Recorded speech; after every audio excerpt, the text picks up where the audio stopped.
Hey everybody, which is pretty much just Darkstorm right now, I think. Hey Darkstorm.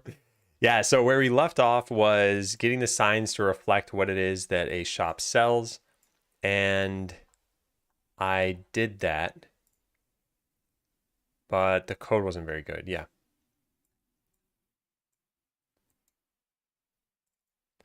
Yeah. Hey, life's faded. So let's go add that code in. So we'll just say like customize shop appearance. Yeah, and then write a function here for it. Private void this. All right, so there are a bunch of constants. I don't think you can just make a constant inside a function, can you? No, you can, apparently. Yeah. Okay, so we have the roof layer is going to be equal to 1, and then the sign layer is going to be equal to 2. That's all of these. And these 2 commas are the sign layer.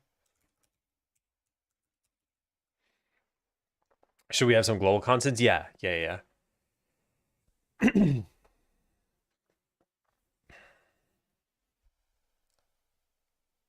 Now, what are these? This vector is the sign position. So const vector 2i. Yeah, sure, call it sign offset. I'll change this in a bit. So those go there. Now, why can't we do this? Cannot be declared const. Okay, fine. So we'll call this like sign position. All right, and then what are we doing? Getting the ceiling position.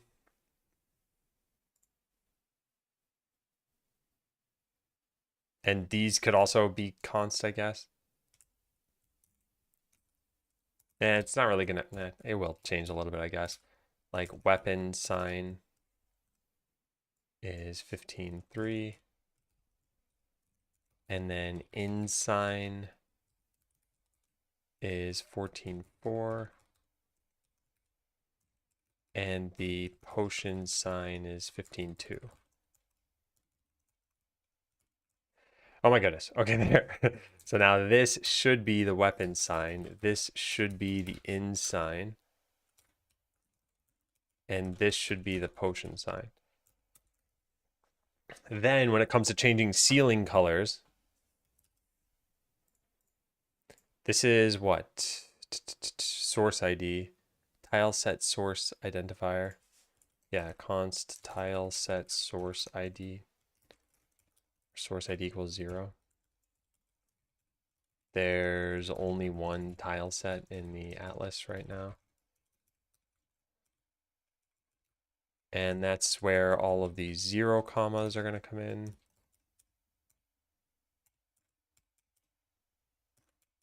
There we go. Source ID. All right, and now we just need the ceiling stuff.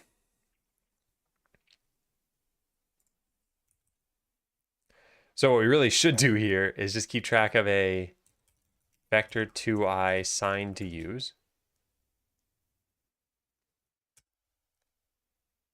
And then how are these laid out? It just goes over a column. So it's red, pink, blue, green, orange. Red, pink, blue, green, orange.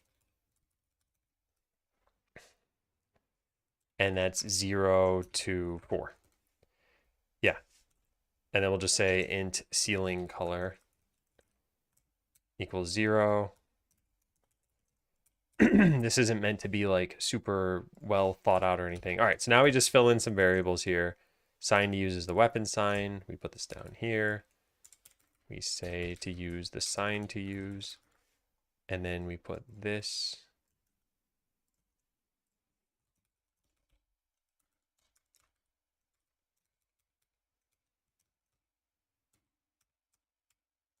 Like that, yeah. And this becomes ceiling color. Use of unassigned variable. Yeah, we can set this to the weapon sign. Okay. And now ceiling color. I don't even know what colors we should use for this. Maybe blue for this one and green for this one and red for this one. Yeah.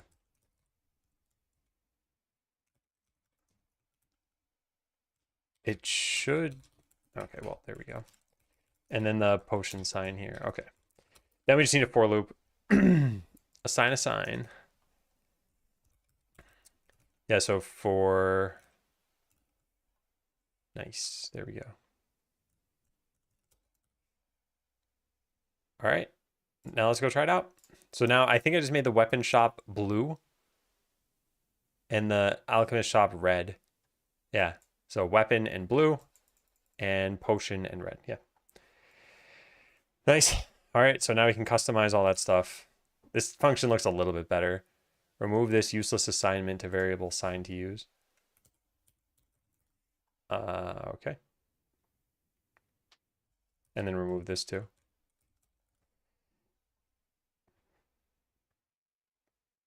All right, cool.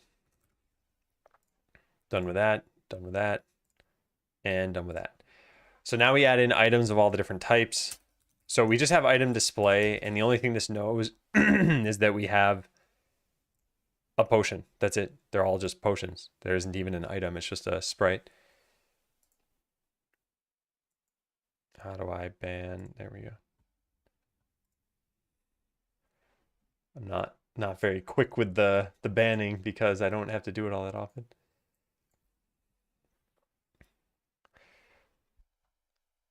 So this is going to require some coding changes, actually. We should probably check in what I've done so far. Yeah, add in a shop component. This is maybe a little weird in that we're getting references to the displays themselves. I think this is fine. Yeah, I think this is fine.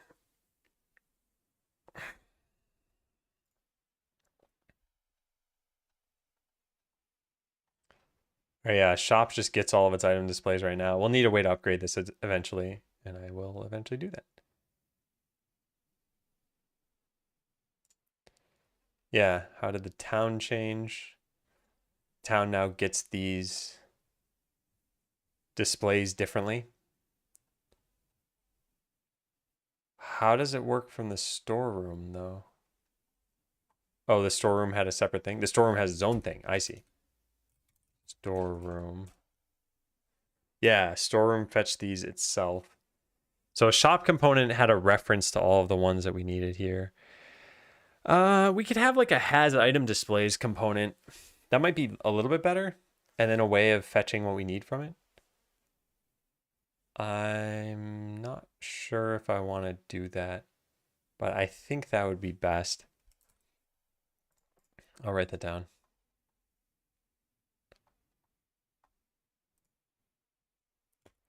So figure out whether we want a has item displays component that both the shops and the storeroom can use. That way there's a consistent way of getting item displays. Let me think about this though. I don't know, whatever. I'll think about that in a bit.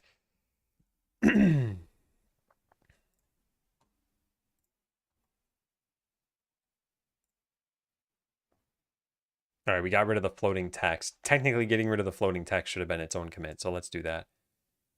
We'll check in this one. We'll check in this one. And we'll check in this one.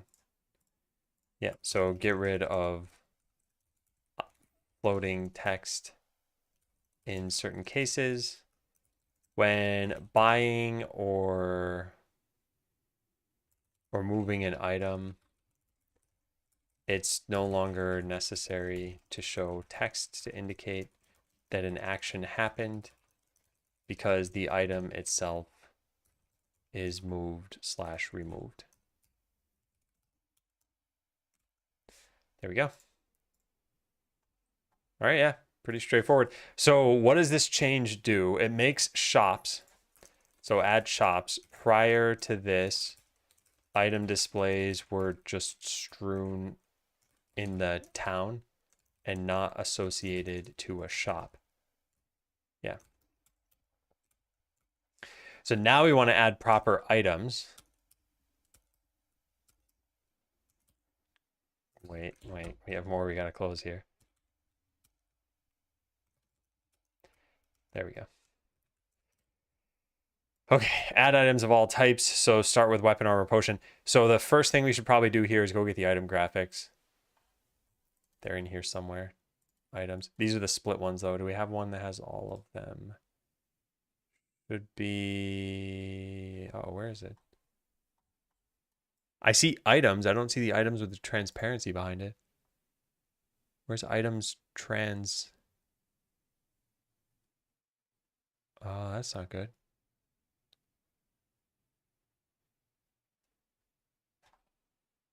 Oh, there it is. What's it doing way up there? Can I like move this in the folder? Well, whatever. This is what we want. So I guess I'll load that in the game and we'll get rid of potion. And potion should have only been used in my own code. Yeah. Potion, item display had it. Held item also had a potion. Okay. This is going to have to change. Potion sign is going to have to change. That's all fine. Yeah, and that's fine too. Yeah. So I think we delete this. I think we add in the items. I don't think we put this in temp. I think these are just our graphics for this now. So we probably make a new folder here for items. And I'll just drag this into that. That did not work. That also didn't work. Come on. There we go. All right, so we'll call this Oryx items. Yeah. Okay, so now we need an item scene. And it's just going to be a sprite. Sprite 2D.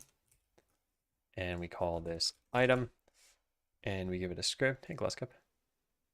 Attach script. Where does this go? Source, scene, script, item.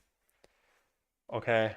Yeah, it should eventually know how to initialize itself. And maybe we should do that soon. But put this up here and then use region enabled. Set it to 16 by 16. And by default, nothing shows up because I'm guessing there's some padding around this, isn't there? Open with GIMP. Whatever. Yep, would you look at that? There's padding around the entire thing. So what is the pixel coordinate where we can actually start using this? How much of a rectangle is this? Maybe it's 16 by 16? It had better be. Yeah, I think it might be. Well, let's just try it and see what happens. Hopefully it's 16 by 16. Yeah, I think that's fine. So if we said something like 96 by 96, is that being cut off? That might not be cut off. And 160 by 160. Yeah, no, this looks good. Okay, cool. Yeah, it wouldn't have made a lot of sense if that weren't the case. All right, so it's going to look like a potion again, but it'll be a little bit different this time around. So this is going to be called item. This is not necessarily a town thing, though. But I'm going to put it in the town for now because figuring out a new folder location is pretty easy. So we got our item and we've got our script for it. Item display needs to have item slot. Oh, I guess that determines where it goes. Okay, so let's try to instantiate. Let's get rid of the potion. Let's try to instantiate in the item now. And it's a little bit off, I think. It's actually pretty hard to tell. It might just be the graphic. All right, let's try to use the exact same item that we had then. And that way we could just position them exactly the same. So we go over 1, 2, 3, 4, 5, 6, 7, 8, 9, 10, 11, 12. So it's 192 pixels. So it'll be 208 pixels. So 208. And there's our graphic. We save that. We go look over here. And these should be exactly the same. Yep, I think they are. There's like the tiniest like shrinkage of pixels there, which is not super obvious. Why is that even happening? No, that's just a zooming problem. Okay, cool. Yeah, the sprite is a little bit off, but it might be a problem with like it just can't be centered. Because how many pixels is this? 1, 2, 3, 4, 5, 6, 7, 8, 9. Yeah, it's 9 pixels wide. in a block of 16. So there's no centering it. Or wait, no. I don't know, whatever. Anyway, it's the sprite's fault. And it doesn't really matter either. Yeah. All right, so now we delete this potion and everything's going to break. So now we need to unbreak everything. So let's search for potion again. So yeah, this can't be a thing.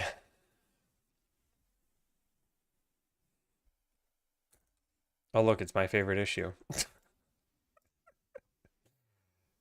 Yeah, this can't be a thing anymore. We need to hold an item. Item equals null. Item equals new. You can't even do this. Oh, man. All right. Item. Well, oh, we got to instantiate this.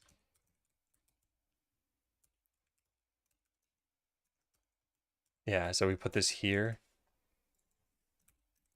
So the scene that we want is going to be the item scene. So we instantiate that. I guess we also need to position it. Yeah, I suppose so. Item dot position. Rest of this isn't needed. Add that here, sure. All right, that'll probably work. What else do we have to fix now? Potion.png can just be deleted. Let's go do that. Goodbye, potion. All right, and then what? That can't be it. Wait, is that it? Is this gonna like seemingly work now? I don't feel like I coded enough for that to be possible. Oh, wow. Yeah, it looks like it's working.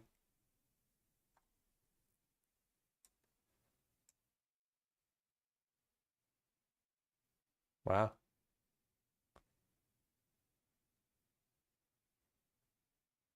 Yeah, pretty good.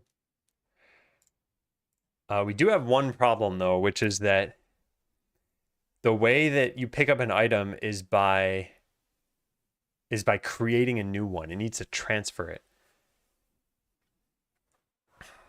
And now this is where we're going to have a real issue because I don't even have a life cycle event to do this.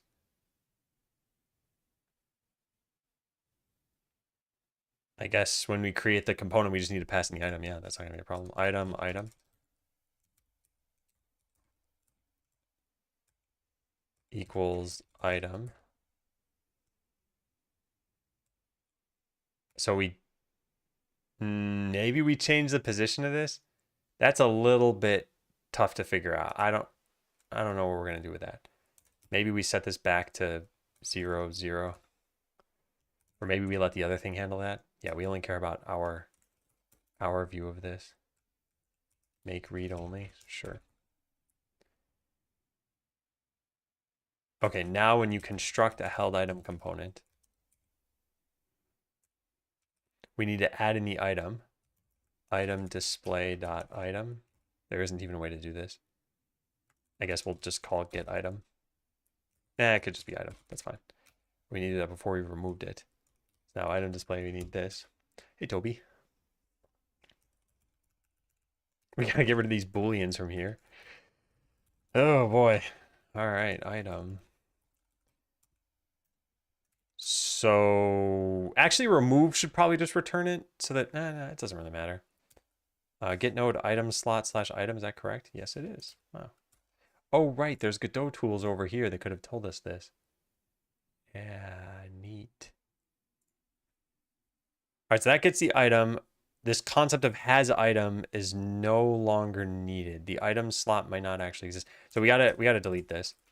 To do remove this and have a test for whether there's an item based on the existence of item slot slash item. Or maybe we just always track this and we set it. Maybe we just track whether there's an item and not use the scene tree. I don't know. Figure that out later. So we get the item from this and we transfer it into this entity. And I just needed to call this the right thing. All right, well, whatever. It's get item for now. All right, then when you put it down, so this is pick up, we need the restock command. And when you restock, the item display is it's gonna be set item. Yeah, if only you could just connect Shopify to this. Get real life money for every potion sold. So this isn't gonna be add item, it's gonna be set item, item. It sounds like I'm echoing. And then we add in the node. And set visible isn't actually needed. That doesn't matter. We got to delete that too. So now this is going to be set item. And then the entities item. How do we do that? We need its held item component. This is not a new one. It's going to be ecs.get component. Oh my God. Can we not get the item from this? Did I not make this public? Private. Well, whoops. What's the syntax for this? I never remember this. So it's public item, get equals item there. Now we just change this and this. All right, I think we've got it. Yeah, I think we've got it. Let's try that out. So this will look identical to what was just happening. Oh, it doesn't even work. No. Oh, did I not rename add item to set item? Yeah, this should have been. Oh, wait, no, this is different. Set up debug buttons. Oh, set item. I guess we need to make a new item in this case, which means we need to. Oh, man. Where'd I put that? Not this. Yeah. Probably change the setter to be private. Yeah, that's true. That doesn't need to be there.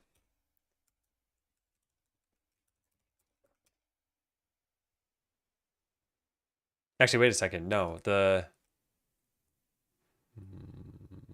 yeah, that's fine for now. Yeah. Also, hey again, TH Pion.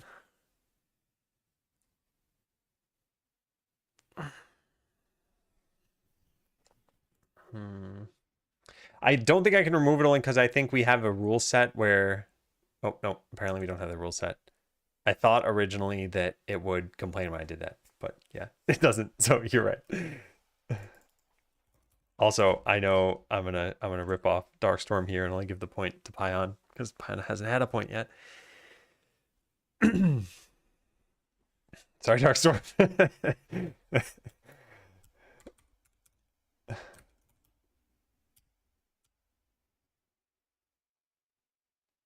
Oh, I see. That's a good way of looking at it. It's not that I just robbed you, but that you robbed yourself. So we make a town, we set this here. Okay, so like I said, if I got this to work, it won't look any different from before, and there will be no proof that it worked. Oh no, it's definitely not working because the skeleton doesn't look like it's even showing an item right now. Why? Am I deleting it? I might be deleting it. Error. Cannot add item to worker. Already has a parent item slot.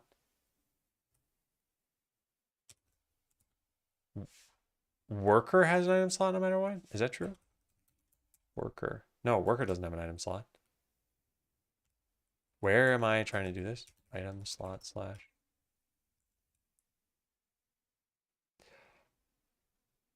Oh. Oh. Yeah, so pick up item from storeroom. This is what's broken here.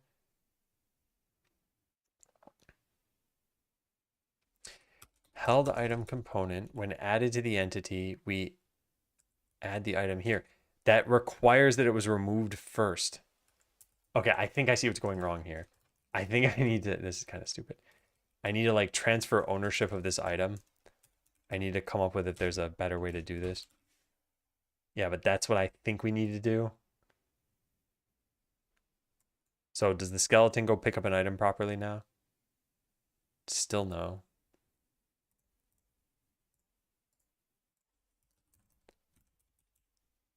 Can't add child item to worker. Already has parent. It shouldn't have a parent now though, right? I get the item, I remove it from its display, then I add it to the new thing. Maybe you can't do that all at once? Remove from group. Child? Reparent. That's what I want. Change the parent of this node to new parent. The node needs to already have a parent. Okay. Well, fine. Then reparent. I want to reparent it to the entity. This is a problem. Yeah, this is a problem.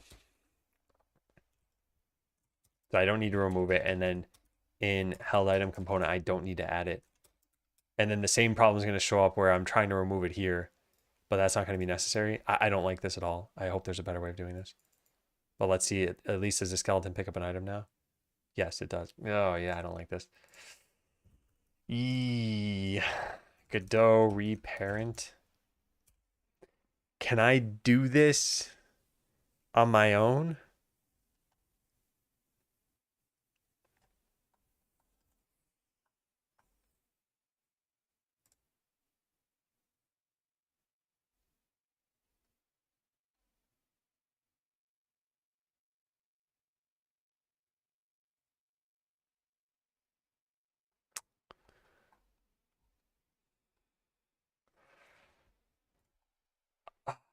Wait, I used Godot for it and I've been saving a reference to items and variable, then remove child, then add child.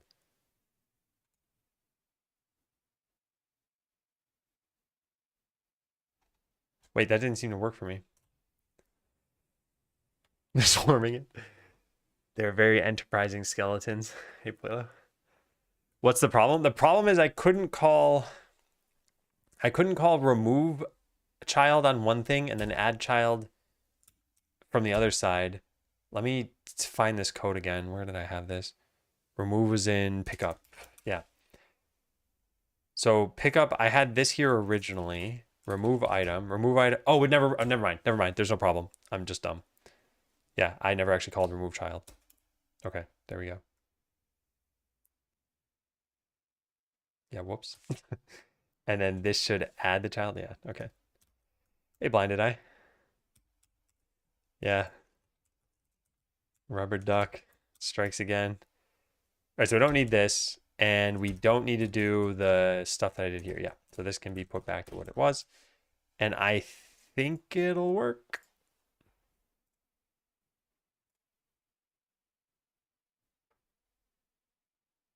Is it working? I missed it because I wasn't paying attention. It's not. It's not putting it down correctly. But that's probably easy enough. I probably just didn't remove it yet. Yeah. That's in restock item. I'm guessing this is the wrong order. Yep, it is. Held item component dot item. So we need to do this here. And that should work.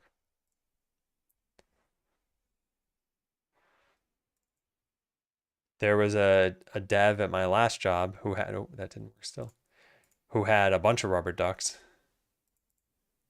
They must have done 5 times the amount of debugging that we can all do.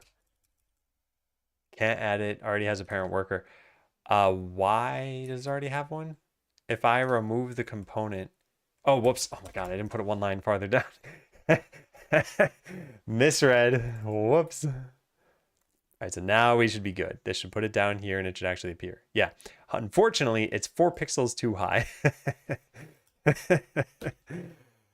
Oh, we could just reset the position in held item component. Like it could keep track of its own position.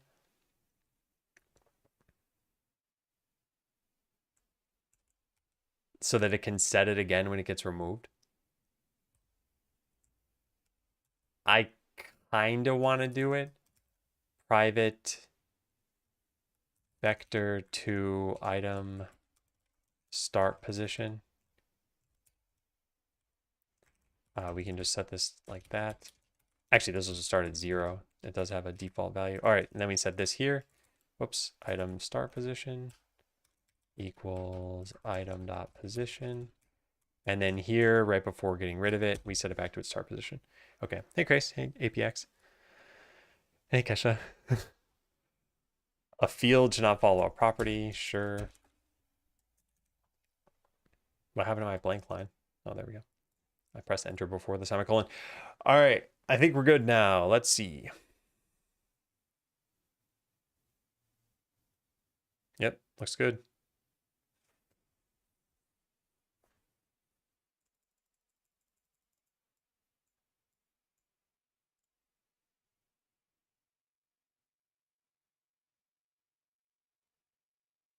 Very cool.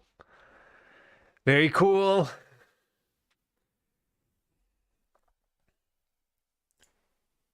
So that was step 1. And we're going to need to check this in, but I need to make sure that this actually looks good now. So we'll get rid of this. This doesn't even have to be done, by the way. We could just add this to the entity under a node that knows its offset, but I don't think that's important. Also, yeah, I'm okay with this for right now. Yeah. Oh, item doesn't even do anything anymore, or it doesn't do anything at all, ever, never did. So I guess we can just get rid of the script for now. I could detach this. Do we need anything there? No, it's going to eventually need stuff. It'll need to know how much money it's worth. I'm actually not sure how this is going to work. What we could do is we could add a money component to it, and that could be its sell amount. Right now, everything's hard-coded to 50. But there are multiple ways we could do this. Either way, it needs to store some information about itself. So I guess we're going to need the item script eventually, and I just don't have anything for it yet. So I think it's okay to just keep this here for now. Oh, put it in a namespace, so that part's important. All right, item display. To do, remove this, and yeah, we got to go do that. All right, item display has a has item. Why is this here?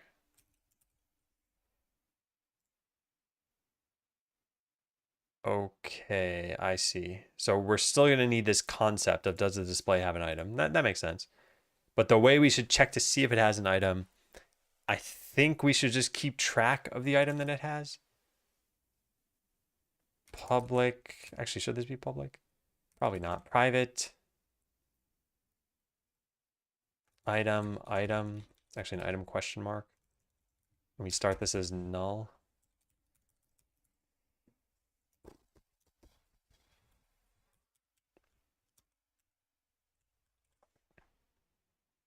Okay, so in ready, does an item start in here? And I guess it could. So we do this, get node or null. And we say that the item equals that. Yeah, and then has item is set to true. It's going to be, how do you write the getter out here? Do I write it here? I don't know how to do this. I know Darkstorm did this, so I'll just look at Darkstorm's code.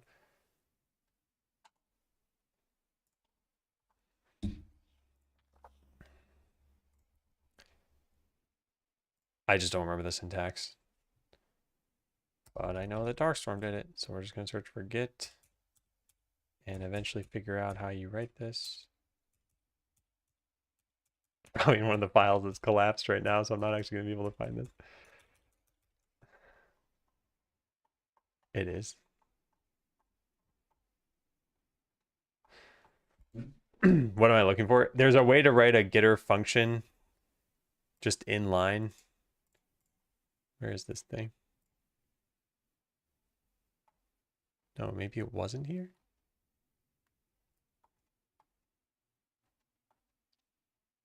No, yeah, I don't see it. Command dot body expression.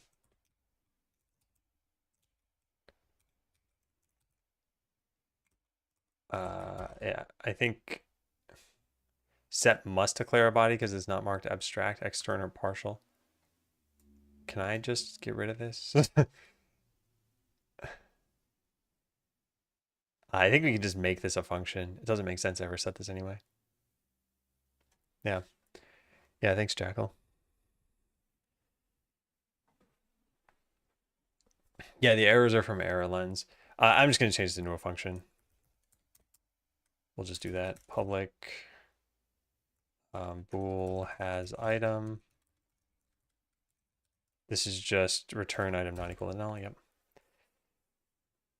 You can just write has item. Item is not null.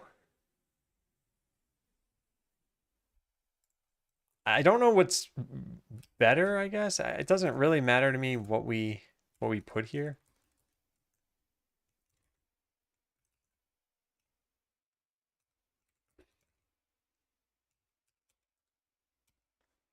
Oh, okay. Yeah, that works. All right. Now we don't need to ever assign to this, and I need to make sure the item is always set when it should be set. So in this case, we can just say get item, which means that we could just make this a field or whatever, right? Generate, encapsulate field. Wait, that's not what I wanted. Encapsulate. No, I don't want to encapsulate, I want to convert this.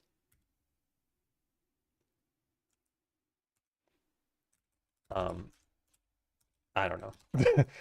I'm just gonna write it this way.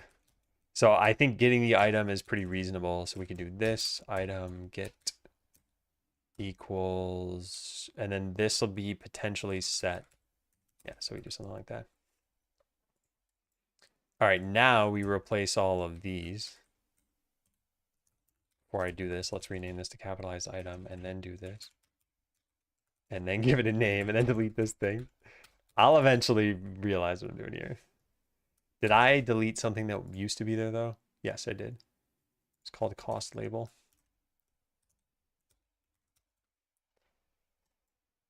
All right. We're getting there. We're getting there. Confusing in the existence of get item. Yeah, so get item should be deleted. And then the only things that called get item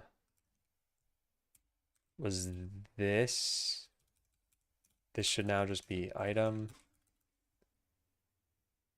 But this is only if it existed. I wonder what happens if you call remove child on null.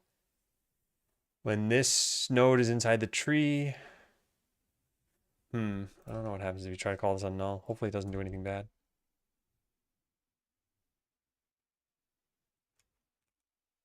I mean, we could just put an if statement around it. Yeah, has item isn't needed here. This stuff needs to be capitalized correctly. Oh wait, no, sorry. No, it doesn't. I need to just set this itself. This is what the setter should be from up here. Can I put this here? The whole set item visible thing isn't even needed anymore. I have got to learn what the syntax of this is because I don't know it.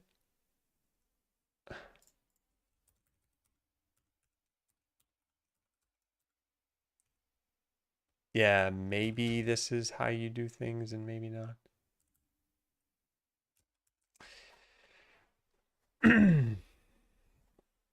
Yeah, I honestly don't know how you're supposed to do this. Remove that and add braces. Okay, that's how.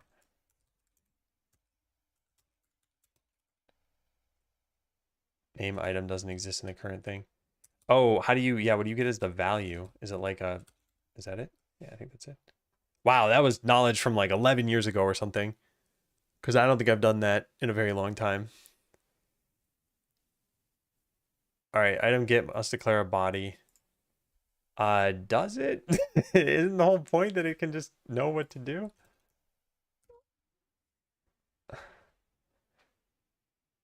You need a backing field? Oh, you can't have it work both ways? Oh.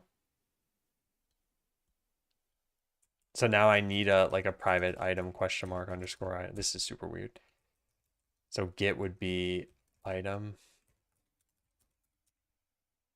Refactor this so it actually refers to the field item. Oh my God.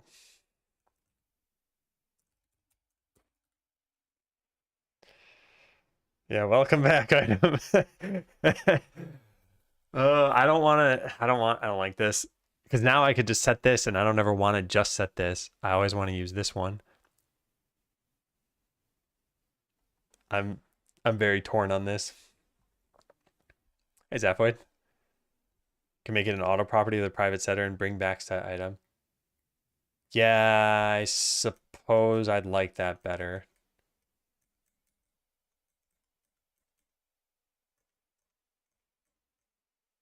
Oh boy.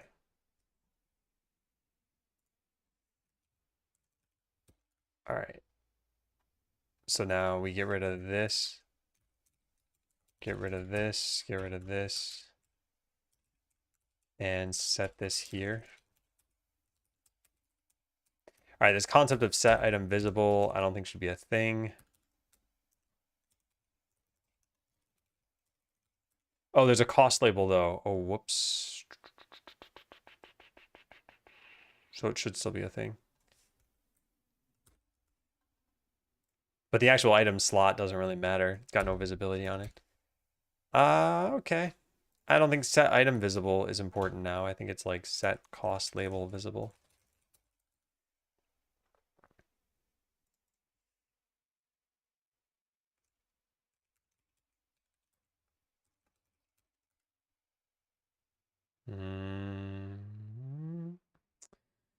Yeah, that's probably good.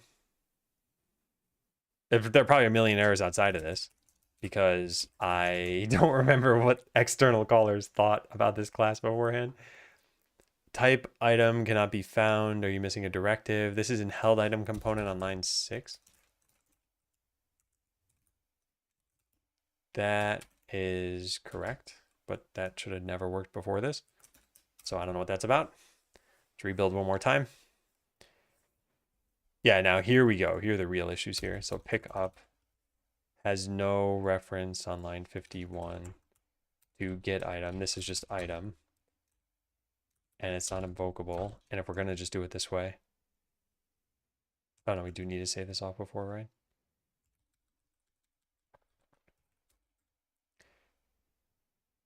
Reach target. The item display has to have an item in this case. So I think we do this. Okay. Now town line 9. Oh, that was already a problem. Yeah, just ignore that for now. You don't have to query free or free after remove child. So there are two removes happening here. One is on pickup. We remove from item display and put that item in the worker tree. And then there is the buying, and that is just like, yeah, cause item to disappear. In this one, just removing it, not having any more references, should be the same as freeing it. I'm pretty sure Godot will automatically free it. Godot free after remove child.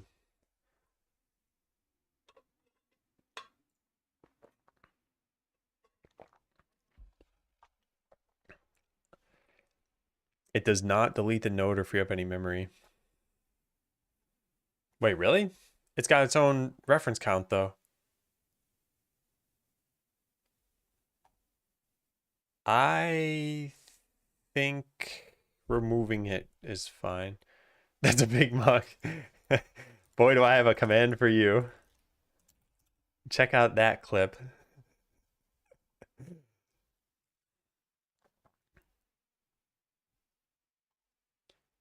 Is this necessary? I actually don't even know anymore.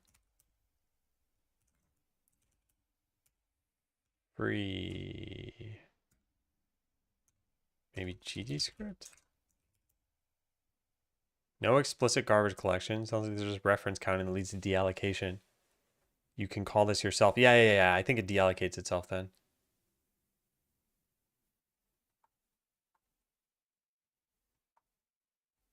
I'm actually not sure.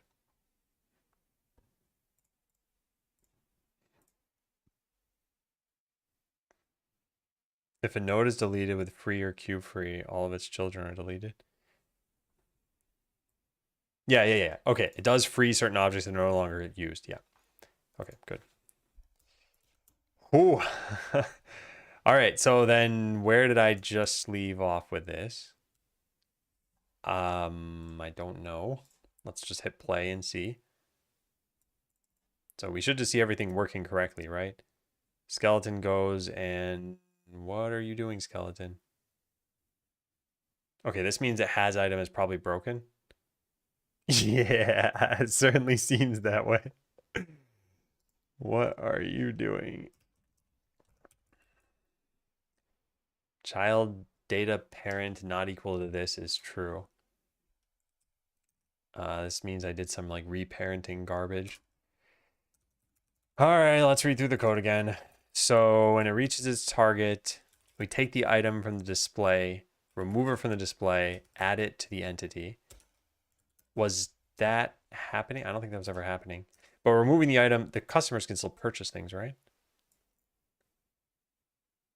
Yes, they can. So customers are working fine. Skeletons, oh wait, skeletons can pick up items, right? They just couldn't drop them off? Yep, they picked up an item just fine. So then what happened? Restock. Reach target. Get your held item component. Delete it. And then take it from the held item component.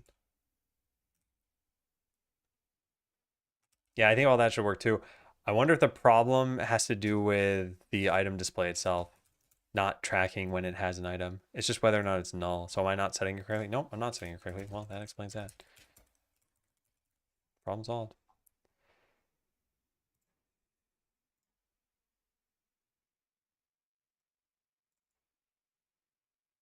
All right, now we good? We are good. Hey, Smurf. I'll have to copy paste this and check it out later. Oh, also, hey, Spectra. Sorry, I missed your message. Just found the stream. Looks cool. Give me a moment to read over the FAQ. Cool. Yeah. Let me write this down. There we go. I'll just check that out later. All right, yeah, looks like everything's working fine here. Let's spew our skeleton army into the world. These customers won't know what hit them. This looks so funny.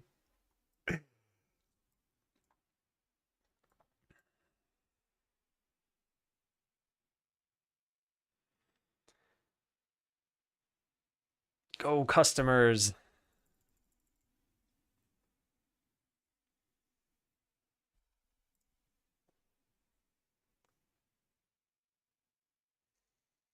It's gonna be pretty cool once everything's actually up and running.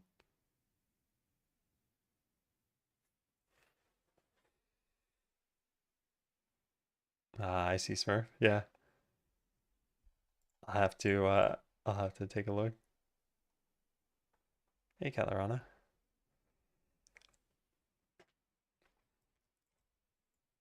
I mean, it's not quite necromancy. I don't know if you saw the brief FAQ for this game, but uh, you died and you came back without a necromancer. So that's unexplained, but it happened. Okay, so we added in the full item spreadsheet or sprite sheet, got rid of potion. What is this? Oh, this is the item. So we don't need to set a region. This is good. Okay, so here's the actual code changes we have. Keep track of the item start position. This is fine. Yeah, this is fine. This is also fine. So now has item checks this. Get node or null if there's already an item in there. Set cost label visible whether you have it. Okay. Remove set cost label visible to false. And set the item to null. And set the item to item. Add it. And set the cost label visible. Yep, sounds good. town only adds an item. This is a debug function, so I don't really care about it. Even if the code were garbage, it doesn't matter. Reach target. Yeah, so this is a little bit weird. Definitely weird. Like remove item should probably just return the item, and then we wouldn't have a problem here. So let's do that. Remove item will just return the item. How do we want to do this? I guess item equals item, return item.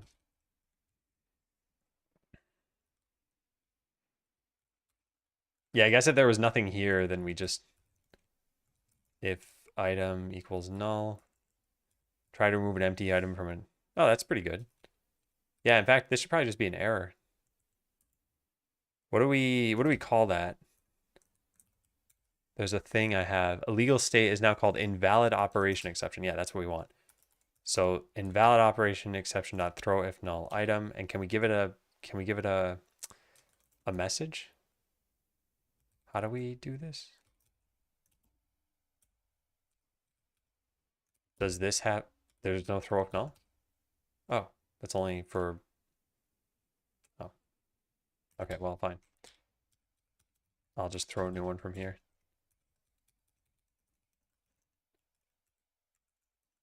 There we go. Yeah, I know about throw new, but there's, I think for argument exception, there's specifically one for throw if null, and I didn't know if every exception had that. But this technically isn't an argument that's null. So this is fine. All right, we added in like 6 lines of code so the caller could be slightly cleaner. So now we can just say item equals that. Yeah. Cool.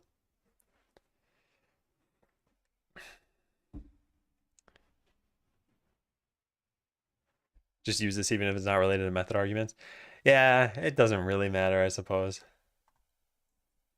All right, so is this looking better now? Yeah. So we take the item. Oh, you know what? We could just do all this in one line. Pick up. I don't actually like doing that, but we could. And then restock item. What do we have here? This looks like kind of a mess. We get the held item component so that we can get the item.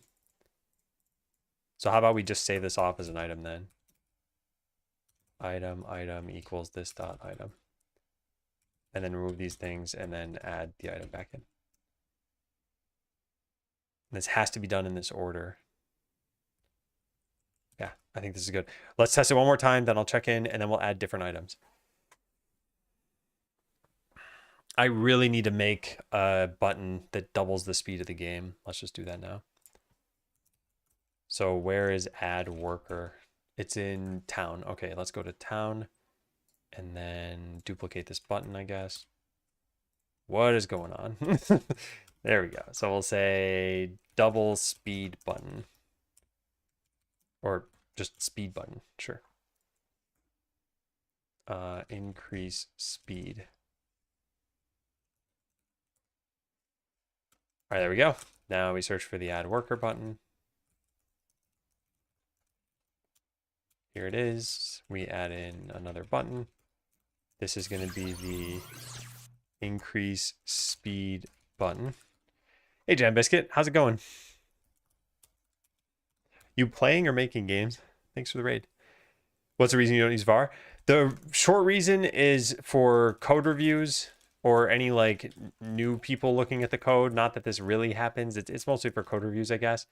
Because if you're in an editor, var is totally fine. You can just hover over something. But if you're in a code review and you just see something like var foo equals bar, you can't tell what this is. You need to see bar. It might be in a different file. It might be a little harder to find. So yeah, might as well. We can still type it and then have it type out the correct type for us. So in this case, we're just going to do engine.timescale equals 2. Or even we could say equals math.min engine.timescale times 1.5 and cap it at a speed of 8. But what does this actually mean? It's going to go to 1.5, and then, I mean, it gets harder after that, right? This is 2.25. And then, yeah, 3 point something and so on and so forth. That's fine. Making games, what you making? Why cap it? Very important that you have the cap of that. All right, so we click this button and the game should get faster, and it does not look like it's getting faster. What did we mess up? Node not found, increased speed. Oh, it's because it's called speed button. Whoops. And then there's another problem that I didn't notice until I actually started the game, which is that this should be a little bit lower. There we go. Also, they're all right aligned except for that one. All right, so let's speed up the game. And now let's add in 1 million workers. And there we go. We just watch our money go up.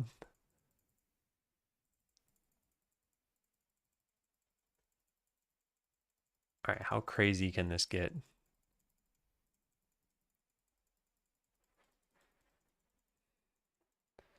Pretty crazy. GitHub shows you all references when you click something and kind of peek at the signature. It can, yeah, that is pretty new. First game, roguelike magic with one-shot mechanics, 2D top-down. Nice, yeah. Sounds cool. All right, there is no decrease speed button. It's very important that we never add one of those. I'm going to realign these buttons a little bit, even though they're just debug buttons. Yeah, it's close enough. There. Looks like they're chasing the customers, trying to spook our townspeople away. All right, so what do we do here? Like, make proper item class. Before this, items were just sprites. Now they're proper items that get transferred. Well, I should say instances of the item class that get transferred between owning nodes. I also added a, shouldn't do that, should I? No, yeah, I shouldn't do that. I should do the also part in another commit and be a good code custodian. So let's check this in. Stage. And the town scene. All of this stuff. Stage. And that's it, right? Yeah. Add increase speed button. Should just be those two changes. Okay, cool. Commit that. And now put this commit in.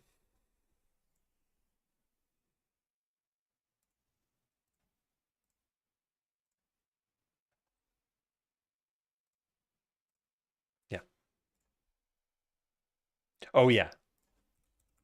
Also added the whole item sprite atlas instead of just potion.png.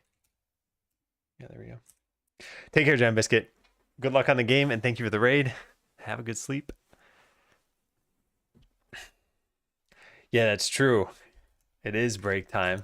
All right, I will be right back. Then we'll make different kinds of items. Is it jump time? It's jump time.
Hey again, close the game.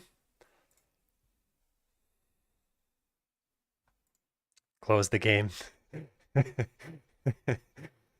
Oh man, what is it hearing me saying?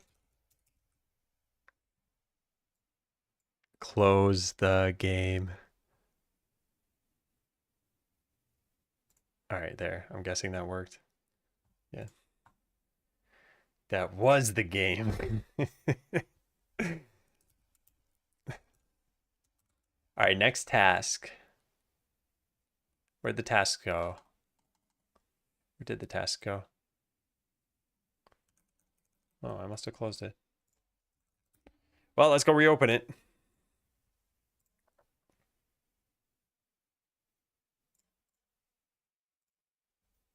Hey, not a hacker. Okay, add items of all types. Just start with weapon, armor, potion. Instead of tracking items by sprite, so we did that part. We didn't do this part though. So how about this? Items will just randomly have a type, and this is where we need to start filling this thing out. So how about, you know what? In fact, let's only make 3 items. So we'll just track an item category. Item category. And I did this over here. And when we make an item, it'll just create it itself, I guess. So we'll do public override ready. And this is going to make a random category.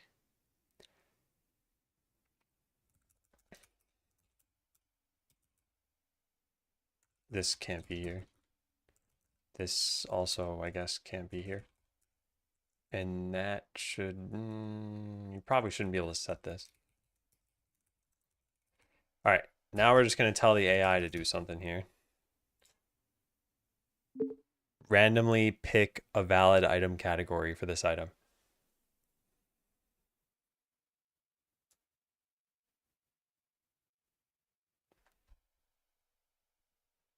Okay, I mean, that's not bad. We'll take this.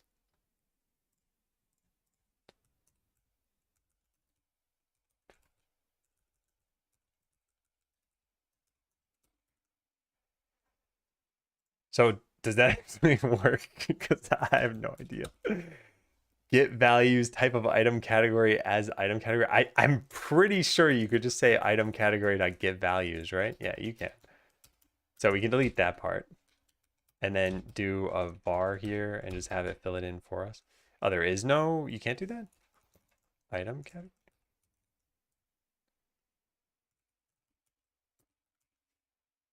And then random index and then return. Oh yeah, that doesn't need to be returned.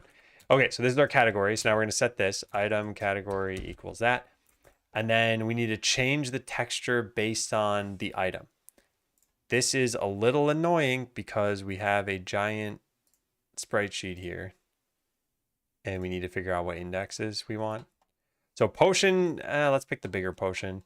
Bigger potion was what, 196? So potion is 196.16, I think. Stream is a high production value and is not going overboard with notifications. Take care, Brian. I'm glad you enjoyed. Yeah, I am not really trying to monetize the stream too much or anything. So there's very little going on other than subscriptions that people decide they themselves want to do. Have a nice night. All right, so we got the potion. We need 2 other ones. We need a weapon and an armor. So what's the coolest looking weapon here? I vote for one of these axes. Let's go with the blue one. Okay, so what's the coordinates here? 290, 131. So 290, 131.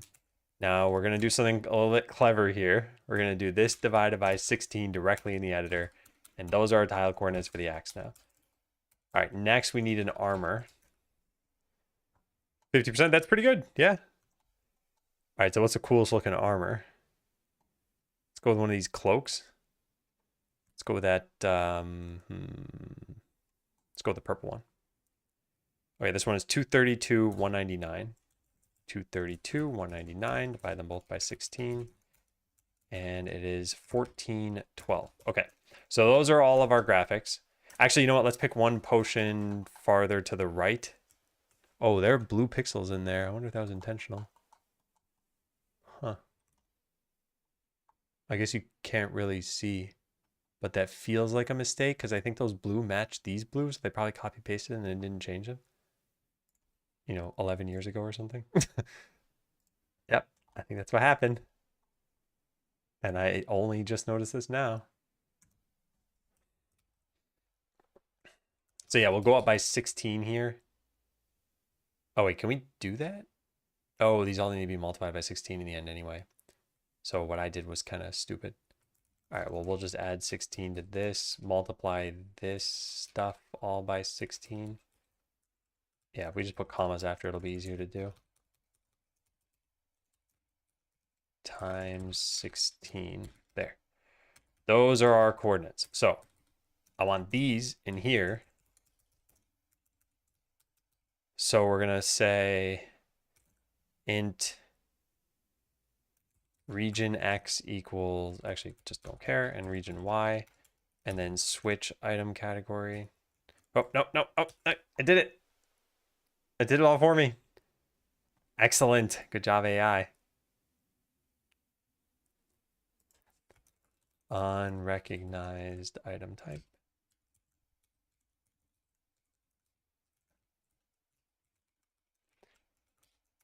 Cool.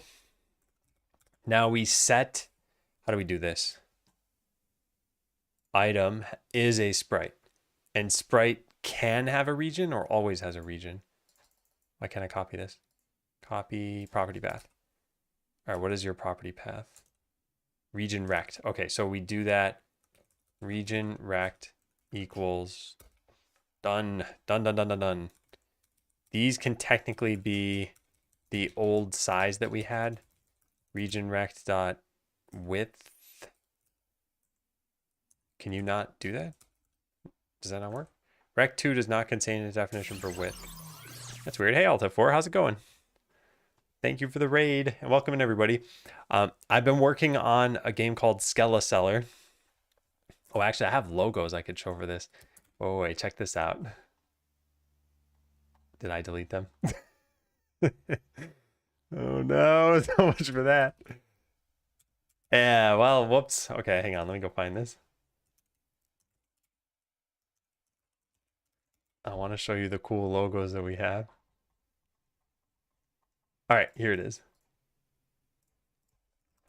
So working on Skeleseller, it's probably going to be something like this logo. And the story of the game is that you were an adventurer. Your dream was always to be an adventurer. And you are out adventuring. You're killing stuff in the forest. And you get poisoned by a snake. And your HP starts ticking down. You go to town to try to find an antidote. But they don't sell antidotes, so you die. And you come back as a skeleton. You say, this is never going to happen again. I'm going to start up a shop. And I will sell antidotes. And I can show you what we have so far. This is probably not going to work. Yeah, I was just building out this class and I haven't finished building this. So let's just comment the whole thing out. Okay, yeah. So the town system is what I've been working on. And you can see there are customers, they're going and buying items that you have. And then you have skeletons that are going and restocking those items. And I mean, for now, there are just some debug functions here to restock or add items. Great stream. Listen to Limp Bizkit for 3 hours. Well, hey, live coding. You have any specific reason to code on iOS as opposed to Windows? All the same programs, right? I wouldn't say they're all the same programs, although most of the ones I use are the same or similar. But yeah, I've got my ymac command over here. It has to be nullable. I don't want to allow it to be nullable. Shouldn't they be moving on the path? Yeah. This game is less than 2 weeks old at this point. So things like moving on the path will happen eventually, but it's just not important for the first iteration of the game. The goal in ideally the next few weeks would be to get a checkpoint playable by people in the stream. So you'd be able to download the game and try it out and give your feedback. And so this is just the town mechanic of the game. But the way that you get items is that there will be battles taking place with adventurers that you hire. And they'll be giving you items from, going into dungeons and stuff. So yeah, so what's the problem here that we have? Single line comment should begin with a space. That shouldn't be an issue. How do you get the width of a rectangle here? Oh, size maybe? Size dot x? Yeah, size dot x and size dot y. All right, I think that'll work. And axe wasn't the thing. This is weapon. Which I feel like C# should know. All right, so now every item should be randomized. Oh, line 9 has a problem. Oh, yeah, I see. Does it have a default value? Maybe it just defaults to whatever the first one is because they're probably integers underneath. All right, check it out. So now we got some different items in the game, except for that's broken. How did I mess that up? 212 divided by 16 is 13.25. How did I mess that up? What's 13 times 16? That's 208. I don't understand. Must have been 192. Good job, AI. That was probably my fault. I don't actually know. Did I fix it though? Yeah. Except for we had the blue potion. I thought I was supposed to. Oh, I must just not know how to add numbers. Or it was always 208. I don't know what I'm talking about. No idea. But yeah, now we have different item types. And they should pick up the item correctly. Yeah, they do. Neat. Yeah, so the next thing that we need to do is make it so that only your blacksmith can sell weapons and only your alchemist can sell potions. And that is not the case right now. So all we've done is make it so that there are different items. Hey, Basharis. And thanks. Yeah. All right. So we don't want to generate armors. That's a bad idea. So how about we just say categories equals, I don't even know how you initialize this, but we'll just type something and then hopefully it'll correct us if we're wrong. Item category dot, yeah, that, everything but armor. And we just don't have an armor shop, so I don't think it makes sense to generate those yet. So now we should just see weapons and potions. And what?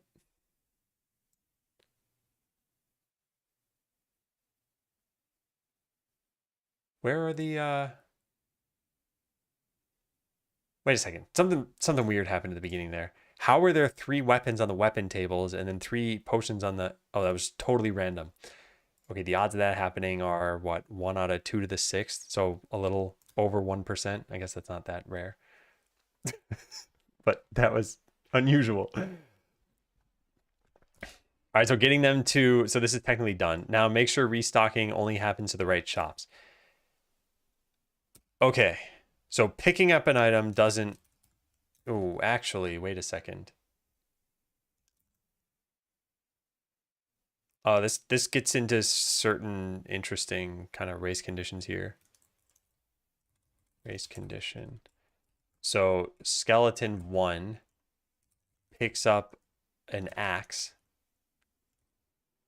to bring to an empty blacksmith display table.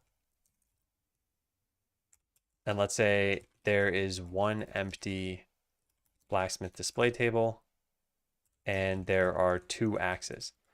So skeleton 1 picks up an axe. Now skeleton 2 cannot pick up an axe, or should not, I mean. Although even that's up for debate, because what happens if there were a lot of customers who are going to go buy them anyway and you want another one to be sort of at the ready? We could have it so that there's like a dispatcher system and it's clear where all of the skeletons are going so that we prevent this case from happening. I think that's overkill for the first checkpoint. So yeah, I think if a skeleton 2 does pick up an axe, that it just won't have a place to set it. And that's probably okay. Yeah, I think we don't worry about that.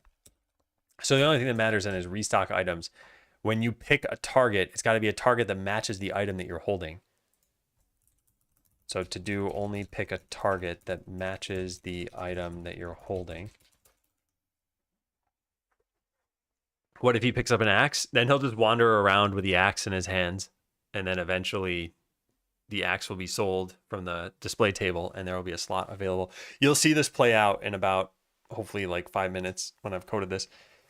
And I don't know, maybe it feels bad and yeah, we shouldn't do this. And maybe this is like a point of manual control in the game, or maybe we just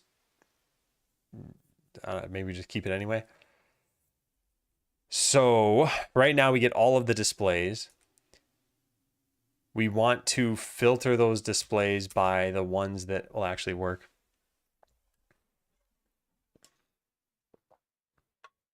He's me at work just wandering around aimlessly. Put the item back. Yeah, that could be done too. Yeah. I'm probably not going to do anything for checkpoint number 1 about this. I think the best options are either prevent this in the first place, or yeah, put the item back, or leave it up to the player somehow. So there's someone, I think it was Xanis, mentioned something about Roller Coaster Tycoon earlier. You know, it'd be kind of cool. You have these items in the game. What if you as a player can just manually like click and drag and just, whoops, well, I guess that moves the camera right now. So imagine that I clicked and dragged and I put it down here on this table. And I was like, you know what? No, I don't want to sell that one. I just put it right back up there. So your skeletons are like the slow way of doing it. I like this idea. I like this idea a lot.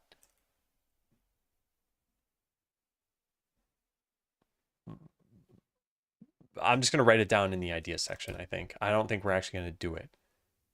We'll probably prototype it at some point. But then you wouldn't even need to start with a skeleton. It could all be manually done. This is how a lot of idle games work. All right, do I have this written down anywhere?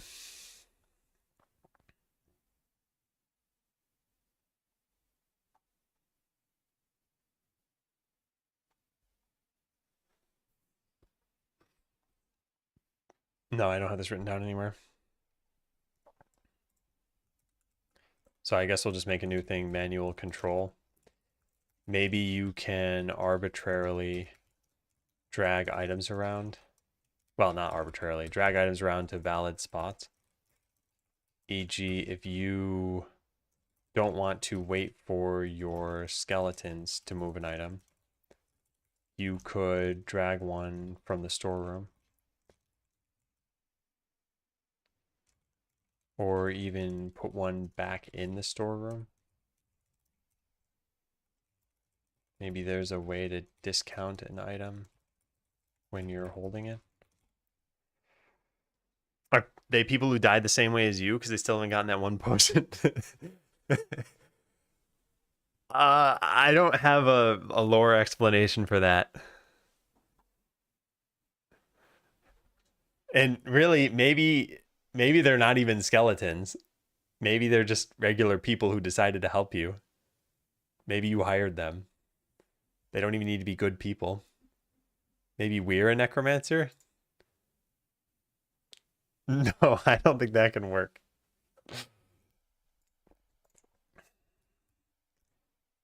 All right, so the town, instead of just saying get filled or empty item displays, we need to pass in the type. Yeah, but this function is called from 2 places, customers and from skeletons. So we'll take in item category, question mark, item category. So if this is null, it means we don't care what kind of item we get. Oh, also we need to import this, huh? If it 2D.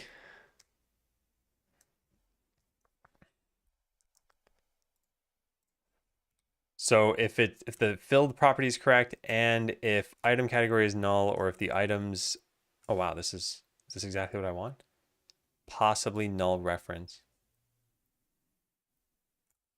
I guess we'll do that. What happened here? How did this get here twice? All right, that's it. Now we just go change the 2 callers to pass in item categories. So buy item, you don't care what you're buying, we'll just say null. And the other one is just the item type that you're holding, which this doesn't know, does it? What is this function? There's an entity and there's an item that you're holding. Yeah. Is it category? What did I call this thing? Is it item category? I guess it is. All right, I think it'll work. Let's go try it out. So to start with, items are totally randomized. So this looks a little weird to begin with. But then the skeleton should only put the axe back down over here. And it's not doing that. Oh, no, it's not doing that. Yeah, so something broke there. I get my held item. I get the ones that are not filled, but the right category. Item to, oh, that's the problem. Oh, the displays themselves need a category. Oh, I see. I didn't do that. That's his axe. He's not going to sell that. It's him. I remember you enabled pixel snap, not the control ones. We have to disable this if you're not going to add the cardinal direction movement.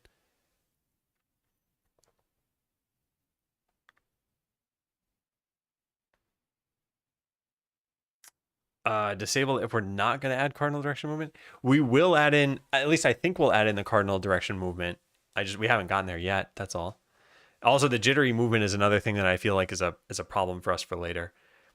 Like, I don't think we should solve a lot of those problems now because we need to get to the point where we're testing out game systems.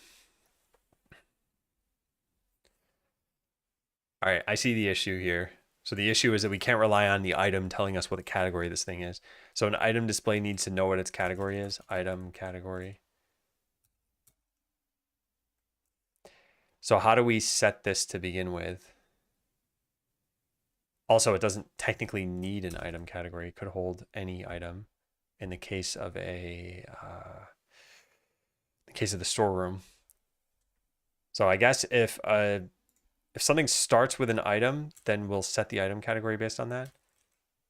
If item is not equal to null, then item category equals item category. Yeah. All right, now in restock, it's the item displays item category. Item category equals null, or item display dot item category equals null.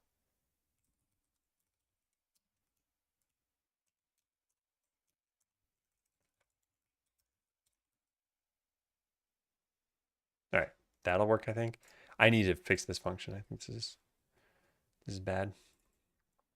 Now this is also going to break. No, wait, maybe it won't. All right, potions go on the right. Good job.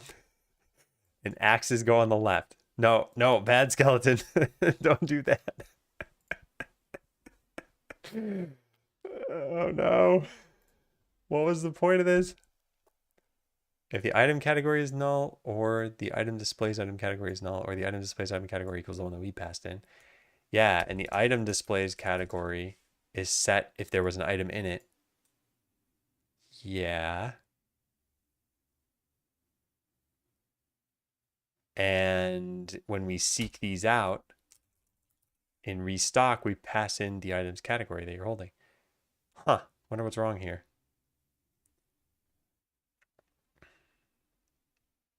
Well, I guess let's debug this. Poor little skeleton. So we got to just pay attention to, why did that happen? Oh, this is a different breakpoint. Yeah, get rid of these breakpoints. Okay, we just got to pay attention to what the skeleton picks up. It's going for a potion. Okay, so it's got a potion, so the item category should be potion. It is. So now we go into this, and we should only find potion item displays.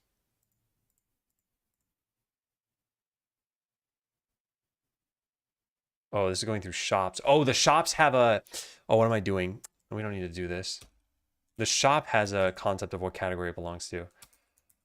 Oh, man. I forgot. Shop component. So then item display doesn't need that concept, I guess. So we just delete this. And delete this. And delete this. And go back to town and then... get the shop component. We didn't even get this here. Okay, fine. So shop component sc equals get. Hip hop, thanks for the resub. Welcome back. 11 months. You're one away from the coveted 1 year subscription. Everyone vies for that.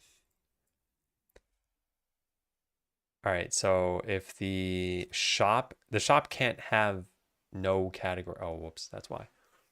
Yeah, because there are item displays that are in your storeroom. Okay, so then the item display does need the category. So then this was dumb.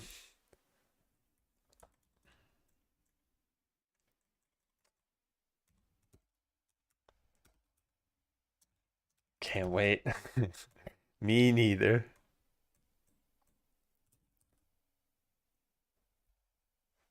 All right. What am I doing wrong then?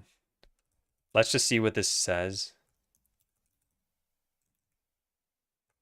Item category set to.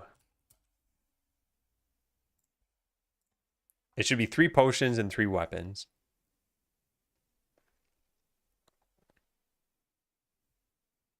Oh, and then a whole bunch of nonsense because of these. Maybe we shouldn't start the storeroom things with items. Town, item display.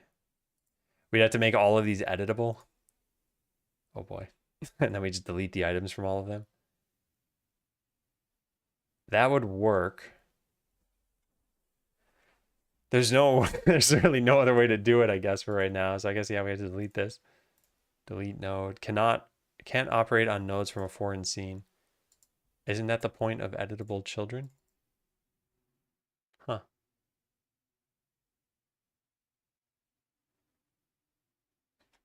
Yeah, huh. Okay, there are some other things we could potentially do here. What do I want to do? I think your storeroom should not start with items. Although, for the sake of testing, it's going to be annoying because you'll always have to click the Add Items button. And there's no way to control this right now. What we probably should do then is just expose something in here that says whether or not it's got an item. All right, let's try that. Export, private pool, debug is storeroom display.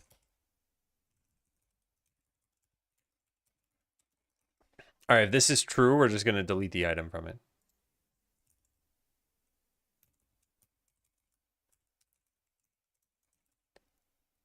We're going to remove, how do we even delete it? This, remove item. Well, just this, I guess. And this needs to be done too. Item equals null. Actually, the easier way of doing this would just be down here. Just call remove item on it. Oh, and then set the item category to null.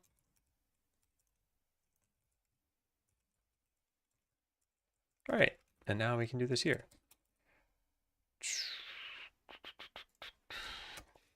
Done. All right, now all the storeroom ones, we just rebuild and then set them all to true, which we need to do directly in the town. Yeah, so this is set to true, this is set to true. We don't need this to be editable.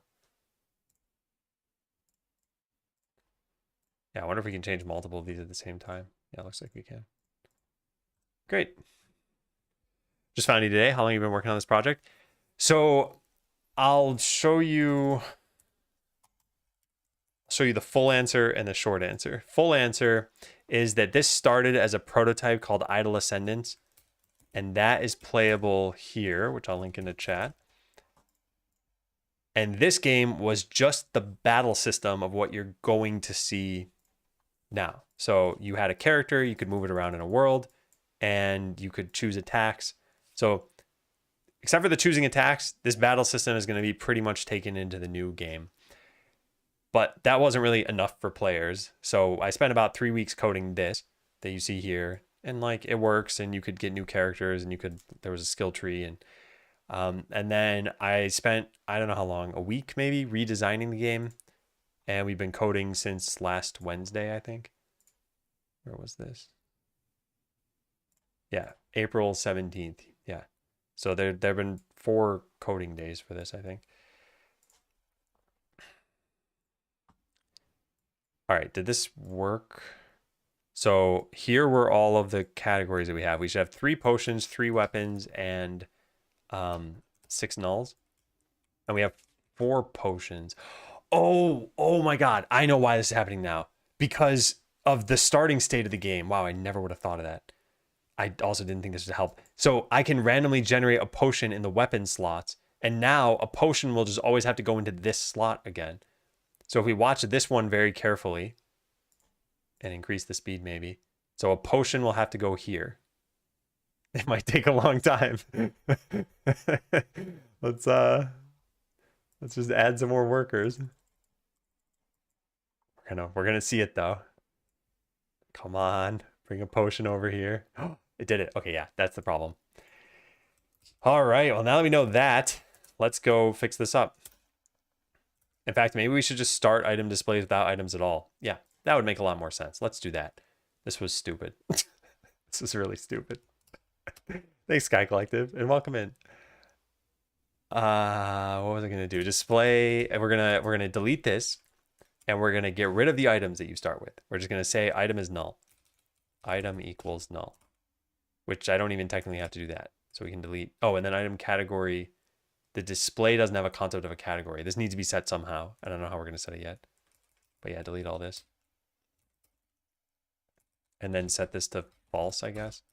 Should just probably be false by default. All right, so how do you tell an item display what its category should be? I guess there could be a set category function, in which case this is not private. And now the shop is the only thing that actually sets the category for each. There we go. Well, this is why AI is so great. All right, I think we're good. Let's try that out. So now we should only ever see weapons go to the left and potions go to the right. But I think I actually properly coded it this time. All right, so let's increase speed. Whoa, what's that stuff doing there? Oh, I never deleted the items. Oh, whoops. Yeah, just delete the item from here, I guess. Does this have a transform on it? No, it doesn't. Yeah, let's just, goodbye. Delete. There we go. Does it work? Oh, there are no items. I need to add some. Okay. There, so you take the potions to the right and the weapons to the left. And it was a giant mistake for me to speed that up as much as I did because now I can't tell what's going on. So let's do it the other way around and just increase the number of skeletons. Go, my sorting machines. Yes, it's working. Yeah, so this is the problem I was talking about, where multiple skeletons could pick up an item that they can't place yet because customers haven't purchased those items yet. But it's not really a problem for the first phase of the game. Yeah, this is looking good. Also, this is just pure 50-50 random. So probability would dictate that there shouldn't be any long streaks of getting only axes or only potions. Reformulate, thanks for resubbing. How's it going?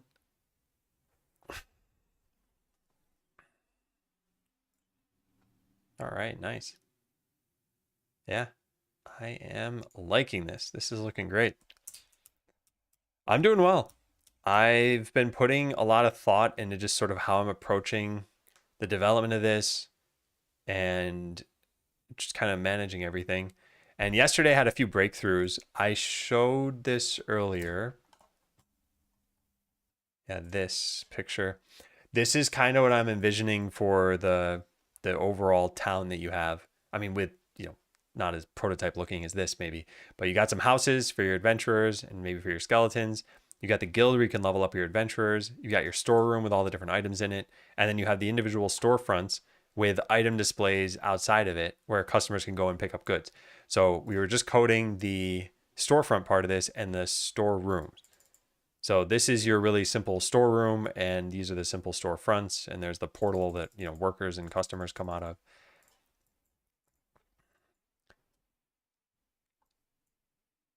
And yeah, we made some pretty good progress today. All right, I think that's it for that task. Close out of these things.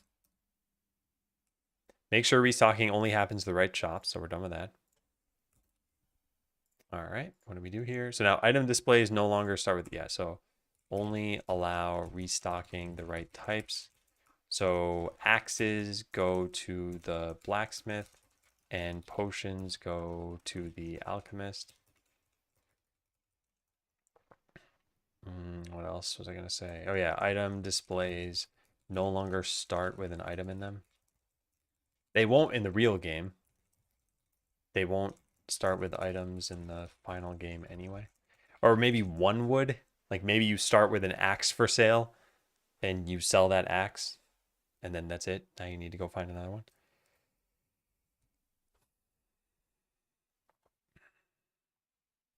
So yeah, we randomize the item for right now. That's not going to be a thing in the future, but for now it is. That's fine. This is also good. Yeah, it's good. Shop sets the item category of all the item displays. Sounds good. Town now has this. I'm not a fan of this function, so I'd like to clean that up a little bit.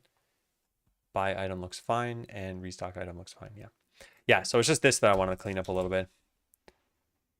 What we're doing here is we're going through all nodes, and then we want to filter the item displays that you have by a certain criteria. And so we could just do that, right? Can we just do this dot filter or, man, there's some,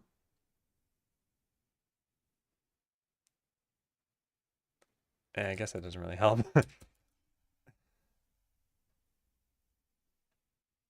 I'll just leave this as is for now. I don't like this though.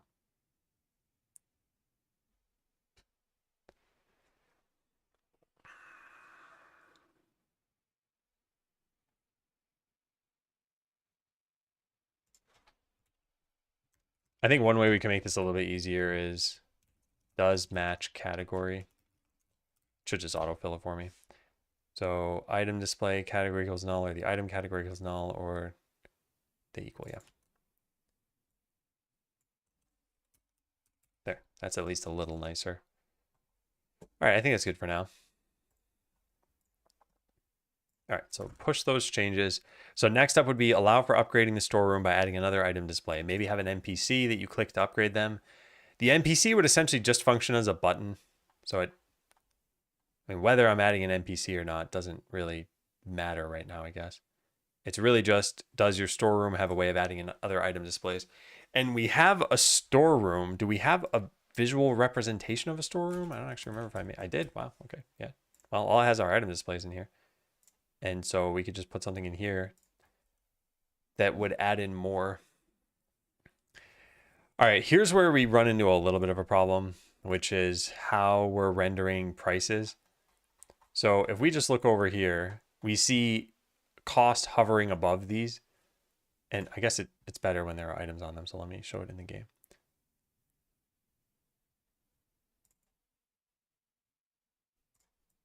Okay, now I take a picture. Yeah, so this shows what the problem is going to be. In my mock-up, we had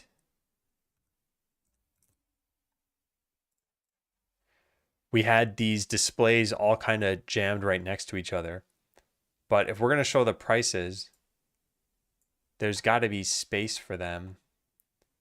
I don't think there's a problem in this picture with the items being too close. That part's fine. I just think there's a problem with how would we render their prices. Although, do we have to? Maybe we only render them when they're on the... Well, I guess we have the same problem over here too, though.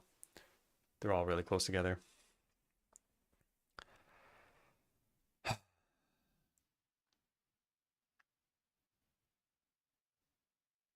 We could just... No, there's not really much we can do, can we? We just need there to be more breathing room.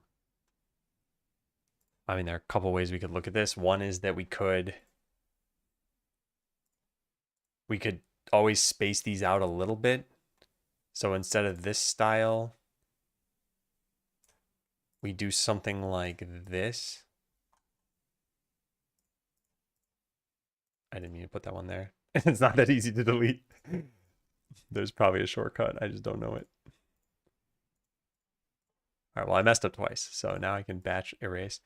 So we could do something like that, maybe. Make the price render when you're within a tile of it.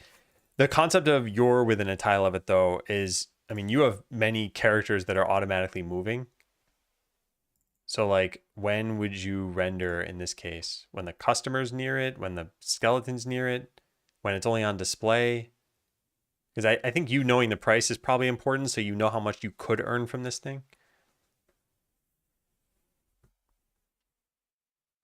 What's the thought behind showing prices if it's all automated anyway? At least for me, the thought is that you might have just gotten some new items and you might not know how valuable they are. So this would give you an idea. Like the way that this gets populated right now is by me clicking a button. But in the future, it's going to be, hey, your adventurers just did battle. They came back through the portal and they just spewed like 4 weapons on the ground. And now your skeletons are going to put them in the right displays, but you might be like, are those worth a lot? And unless you're paying very close attention to when a customer purchases it, you wouldn't actually know how much money you just got. Not until the player itself. But Chronic, what I'm saying is there's no concept of a player here. Like what you're seeing happen is essentially what's going to happen in the final game. And you might have like, 14 workers or something. So is it whenever any skeleton goes near it, at that point, are all the prices just pretty much showing anyway? But even if that were the case, you'd still run into a problem over here, which is like, what if we had them like this and, there were one player character and the character's right here and it shows both of these prices and now they're stacked on top of each other. So this is one way of potentially solving that, is just putting all of these. Let me see this. This isn't working. Okay, there we go. Yeah, so if we put them like this, then there's clearly some space here that we could use for the prices. That could work. And I mean, I guess that's already what the game looks like. These are spaced far enough apart.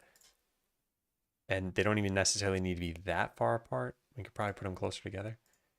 I don't know. That's at least a good starting point. Maybe we just do that. Where's the storeroom? I can't even see it. I don't know. Did I position these? Where is the storeroom? How do I not see this? There it is. Yeah, it's right there. Yeah. Does the storeroom itself define these? It does not. I did. Okay, so what if we move this like that maybe, and this one a little bit closer? And then this one over here. All right, so when the prices are 50, this probably looks fine. And when the prices are more expensive, we probably just need to shrink the font size or something. Yeah, it doesn't really even look that fine now. I don't know. I shouldn't put too much thought into it though, because that's not what we're trying to design right now. We're just trying to make a way for you to get more storeroom displays.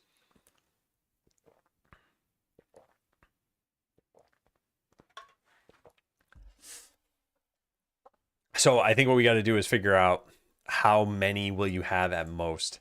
And I liked in the mock-up this idea of having 64 of them. I think part of this comes down to just you'll eventually feel if it's good during balance or not.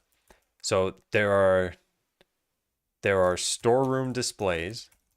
There is the blacksmith displays, the armorsmith displays, and the alchemist displays. And I was thinking like, what if you had 64 of these, and then what if each of these were, I don't know, maybe like 10. So if customers are buying practically immediately, I guess maybe this could work. I don't know. Yeah, like I said, we just had to test this out. But showing 64 displays with one space in between them means an 8x8 grid gets expanded to 16x16, which is, how big is that? Let's draw a 16x16 space and see what it looks like. So let's pick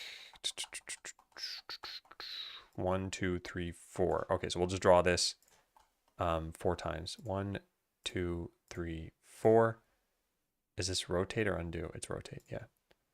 And so 1, 2, 3, 4. Okay, so that entire space would be your I guess we could just render it as like a stone tile or something. That entire space would be a 16 by 16. This is your entire storeroom. And that's probably not too big. What did I have up here? Up here it was... How do we see how much I'm selecting? I don't even know where that is. Yeah, I don't know how to tell how much we're selecting. But I mean, I guess we could just count. It's what? 2, 4, 6, 8 plus 3 spaces, 11 plus 2 on the side is 13. Okay, so it's only really a difference of 3 by 3, right? How is that possible? Oh, because I add in 3 spaces between each of the... Yeah, that makes sense. Okay, yeah, well, sounds good. So let's do that. So how about we make this look a little bit better? We will put this area, if this is going to be considered your storeroom, then we'll actually draw it out with the right terrain tool. So this is cobblestone with a grass border here. And we're going to draw a rectangle that is 16 by 16. So let's start here. Oh, it doesn't tell me. Are you serious? Oh, man. I need to go draw this out again.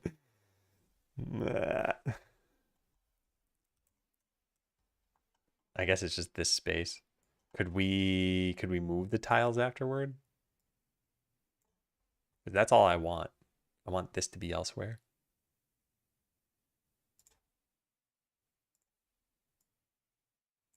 No, we can't. Cool. Okay. Well, that's not that hard. Done. Easy peasy. All right, so there's your gigantic storeroom.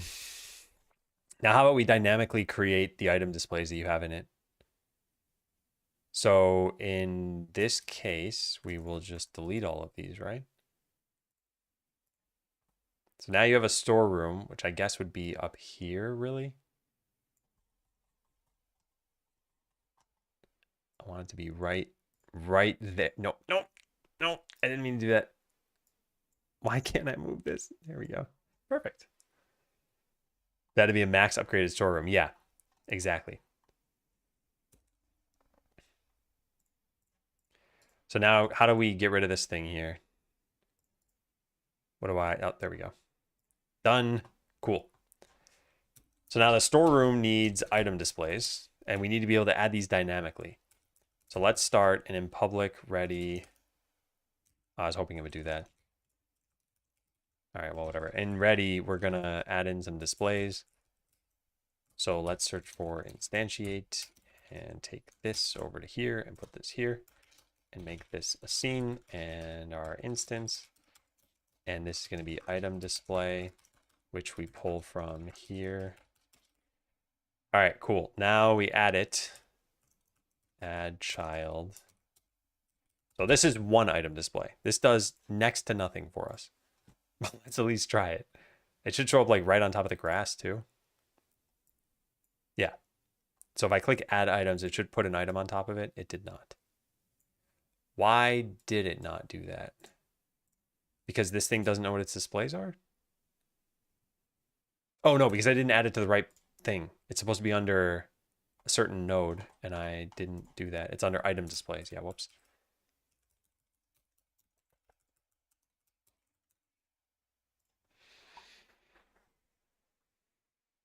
All right, I'm gonna assume that's working. Yep. And now I just need to add a whole bunch of these. Easy peasy, right? Private void add item display. And we'll give it 2 coordinates, int x, int y. And then put all this down here anyway. No worries, Spectre, although I did wonder where you'd gone.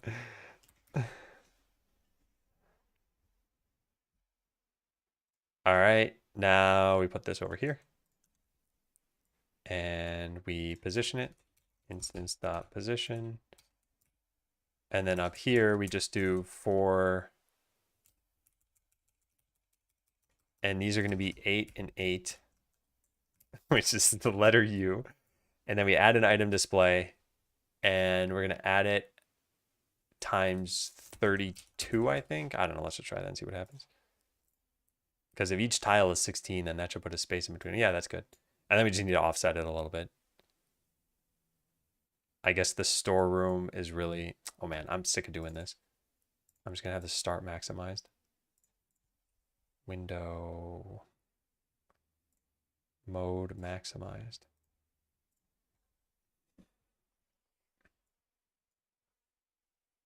Yeah, so we want to go right and down a little bit. Start X equals, I don't know, 16.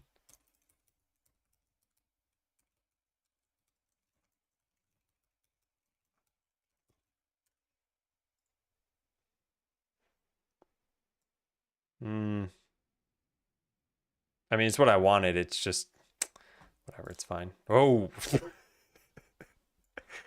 hello, items.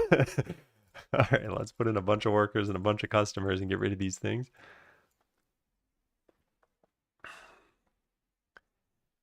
Yeah, this makes me rethink the whole cost labels thing a little bit. They should just be smaller at the very least.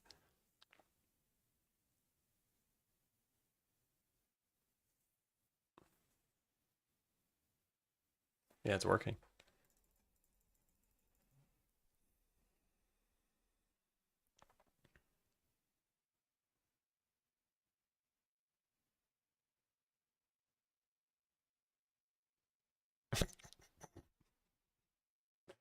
Gonna run out of items pretty soon.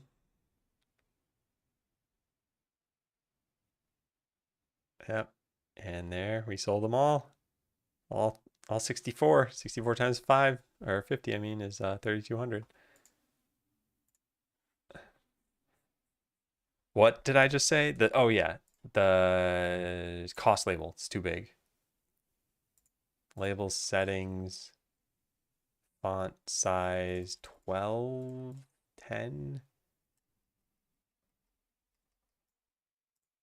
I don't know how small is too small for these labels. They're like way elevated.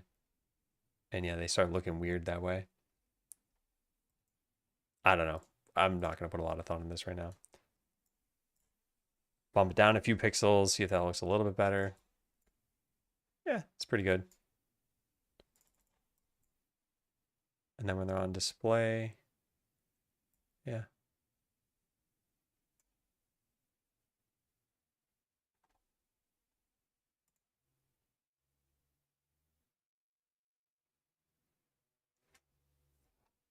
One thing we're not going to have in this game is collision between workers and customers and stuff.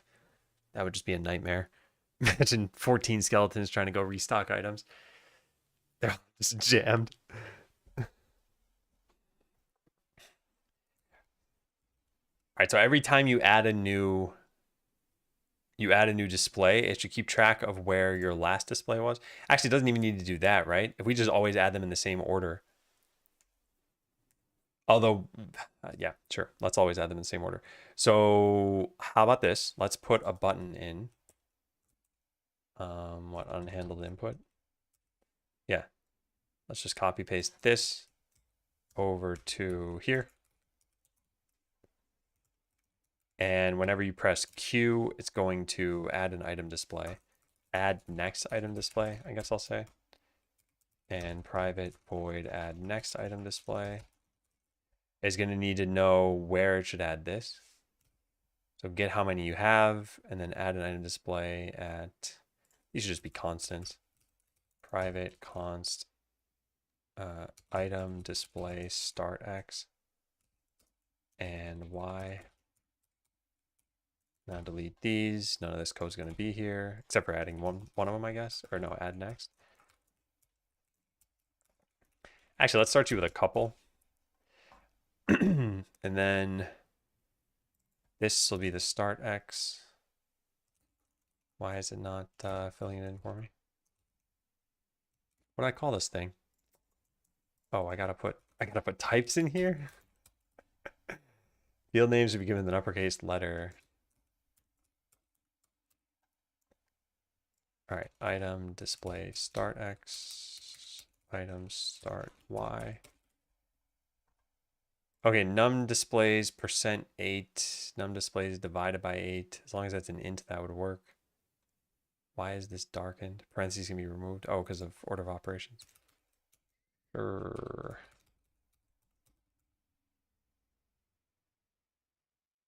Is that the order of operations? That this happens before times 32? Okay, well, let's try it out. Oh, it's when I hold the button down it's going to do this?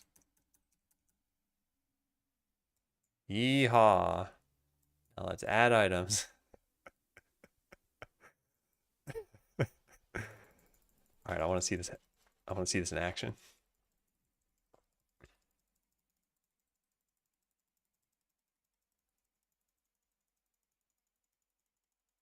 There. Go get them.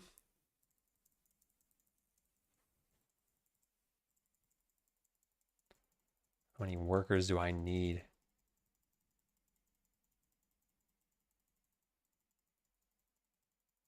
There.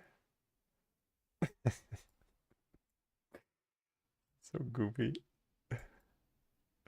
Oh, they're getting those items. All right, nice. Instead of having the price show up, can it be like a note or book page UI that tells you the price for items? Yeah, that's actually a pretty good point. There could be like a legend or something. Or maybe it's a dynamically populated thing based on the items you have somewhere. There's like a signboard that just has your, I don't know, most common 4 items. I think the problem is if you have so many items that it's really hard to tell what's what. Where'd I get the assets for this game? Check out the sprites command. I just realized that by saying that, it's going to input it in the chat. There you go. Yeah, nice.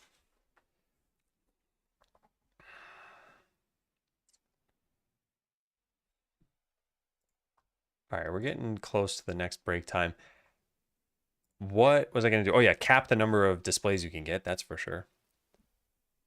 And then this should have been like, is key just pressed? What's it called? Is key...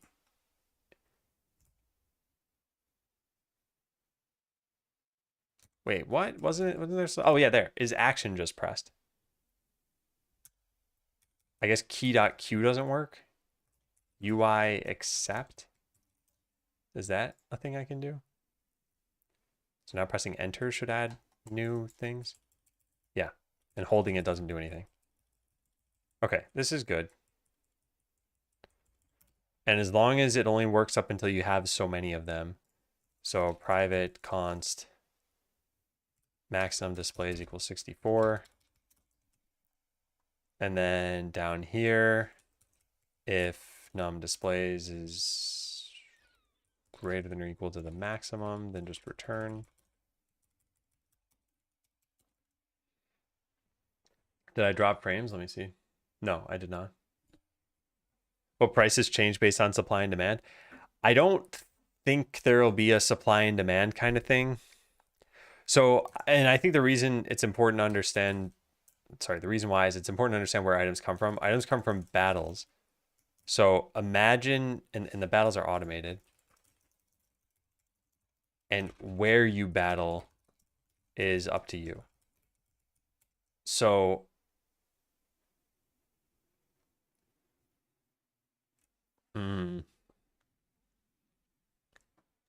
you can kind of look at this sort of like most RPGs. The sort of basic way that they do this is like later zones is harder, is more experience and more rewards. And so like if you just numbered zones, zone 16 is going to be better than zone 2. So from zone 16, maybe you're getting something like diamond sword and whatever, like plated belt and some like, you know, death potion or something like that. Maybe you get them though in combinations where maybe this shows up like 8 times more often than these ones.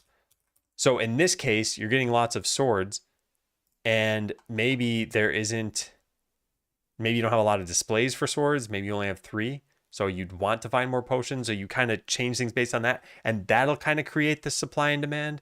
But it could also be that there are customers that just want weapons more, I guess. I just don't know how that would get balanced exactly. Because part of this is you could look at the game as like, okay, I've got a bunch of customers who want swords, so I'm going to go into a zone that has a lot of swords. but then it's sort of like you're being given tasks based on what customers you see. I mostly just wanted to be like, I don't know, a chill sort of simulation game, I guess. Balance would be a nightmare anyway. It it could be. I mean, the game is fun. The balance doesn't matter so much.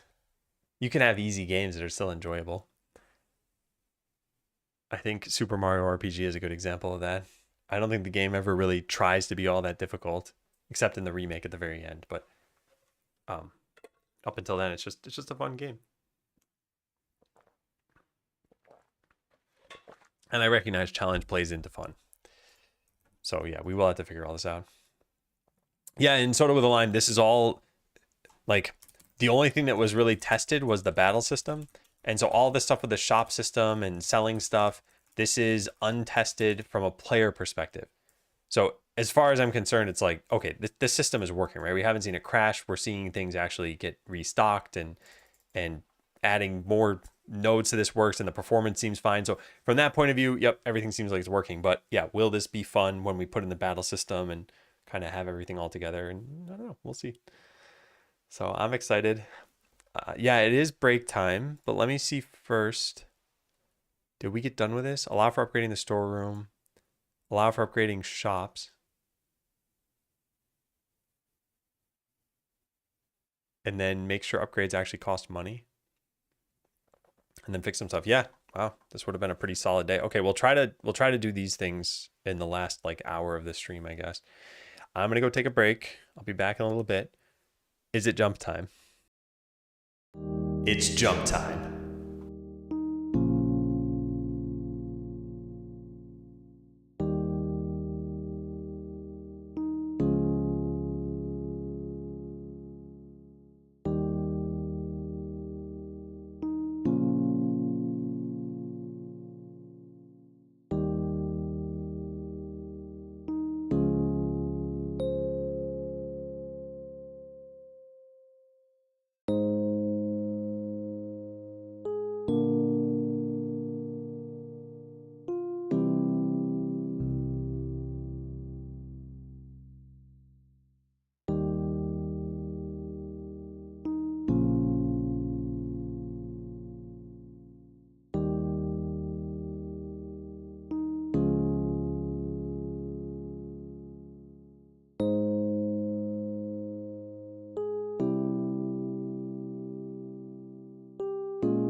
pay again. Close the game.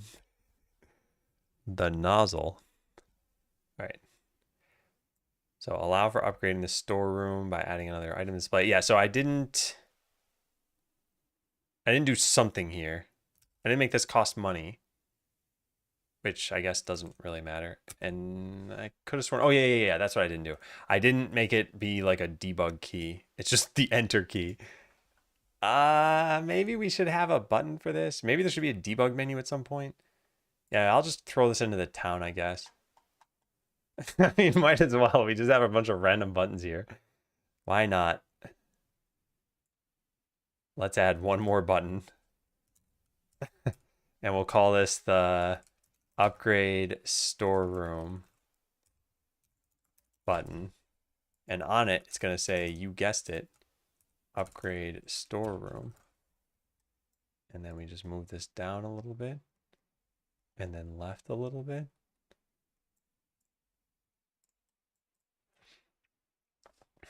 Okay. Now in town, we'll put this down at the bottom. This is the upgrade storeroom button. Upgrade storeroom button. Cool. And when you click it, it's gonna, hey Purple Elf, thanks for the raid. And hi everybody, welcome back, Golly. I want to just finish a line of code and then I will tell you what I'm up to here. Give me 1 sec. It's going to be this add next display, and this will be public. And we're going to get this from the storeroom here. Hey, do we actually save this? Because if so, then we're done, right? Yeah, nice. All right, let's try this out. So, I'm working on a game called Skeleseller. And the way that it works is you are essentially running a shop. And so your storeroom is up here. This is all very new. I started the code last week, so it's very young. I'm going to click add items. These are all just debug buttons that are floating here. And so your little skeleton is going to go over here and is going to go restock your shop. So weapons go in the blacksmith area and potions go in the alchemist area. And then customers walk around and they'll buy any items that they see if they have enough money. And that's kind of all we've gotten to so far. I just added in this button here to upgrade the storeroom. So we could have a bunch of workers that go and take these items. And so these items are going to come from battles that you do. And by winning those battles, it'll just kind of dump loot into this room. And then your skeletons will organize it and they'll go and put them in displays here. So yeah, hope everything's going well, Purple Elf. Welcome in, everybody. I tried rating you the other day. I think I might have mentioned this, but I typed, I think, Puplelf or something. Whatever I typed turned out to be a real account and was not streaming at the time and has no followers. And so my viewers were very confused and I don't even know if I could have fixed it at that point. I'm doing well. It's been a really good day. I started the day with not this, that's for sure. And now we're here. So I think this is looking good. The mock-up that I had was this that you see. So like we're not too far away from it. There was your storeroom somewhere and then there were the shops out here. And yeah, I haven't gotten to the houses or the guild thing yet. And then the whole battle system is still being worked on right now, but it's going to eventually look like it did in this prototype that we had here, where your characters get into these fights and then it's laid out sort of like this, and then they'll use abilities automatically. And so you'll see these things happen when they win. Like I said, items get dumped into your town, and the way your adventurers get upgraded is through your town. So they don't get experience when they level up. It's actually the guild that you use to level them up. So you spend money to level them up, to make the battles better, to get more loot, to make your town better, to, you know, so on and so forth. So I'm very excited about this. We just made this thing work where you can upgrade your storeroom. I'm going to say start the game out maximized. Cool. All right, so let's take a look at all the changes for this.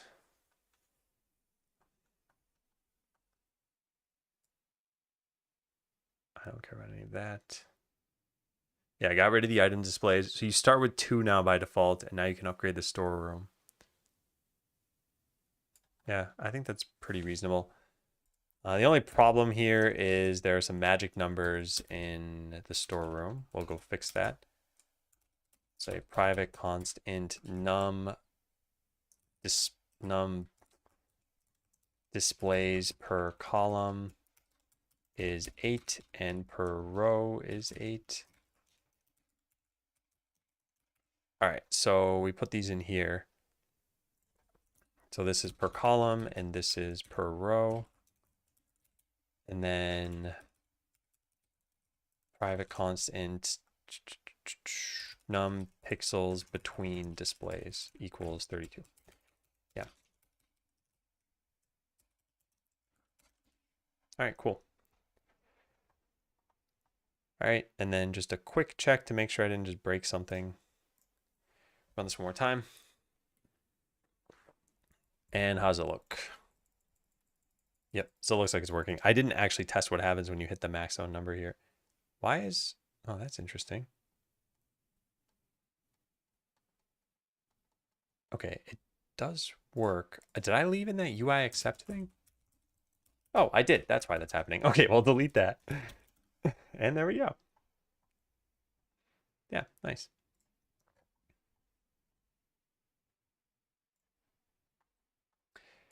All right, allow upgrading the storeroom.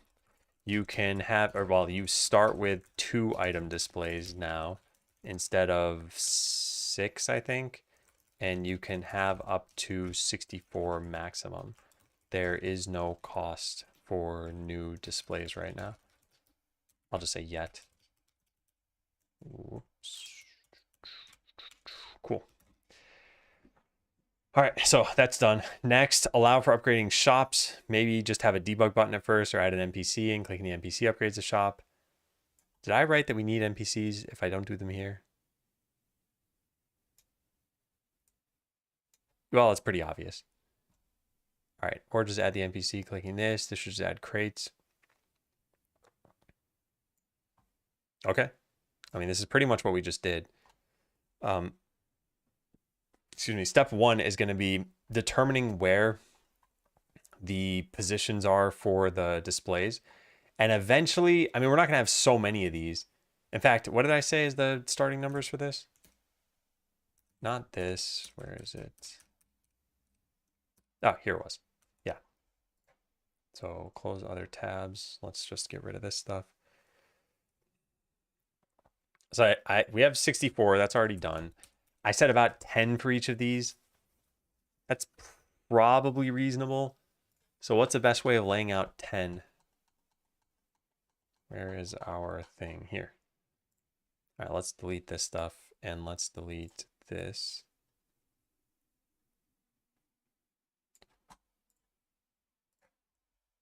Okay, so we could do it like this. 1, 2, 3, 4, 5, 6, 7, 8, 9, 10. We could do this is probably stupid, but we could just set it to 9, I guess. I guess you wouldn't even have a 10th one in that case. And there aren't really any other layouts that I think make a lot of sense here. Not vertically. Yeah, let's go with the first one. Now let's see how this looks if I put this here. Yeah, pretty reasonable. Okay, that seems good enough. All right, let's go code it. So our town can get the shops. Oh, it doesn't have a way of doing that now. Pentagon for 5 and place 2. But there's only 7. Oh, 2 items per thing. Oh, 2 oh, I see. 2 pentagons. Okay. Yeah. Yeah, that could work. Draw 2 stars.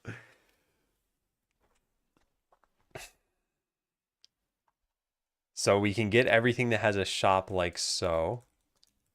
And we can cast it to a shop. Nodes.to, what is it? Of type? Of type. And they're going to be shops. Yeah, so this is a shop node shop. Got it. All right, shop is also going to have some like add next item to display or something. Yeah, and this is going to work a little differently. Public void add next item display. All right, let's call it here. Add next item display. Cool. Why is it complaining about indentation? Element should have the, oh, I didn't even realize it wasn't tabbed in.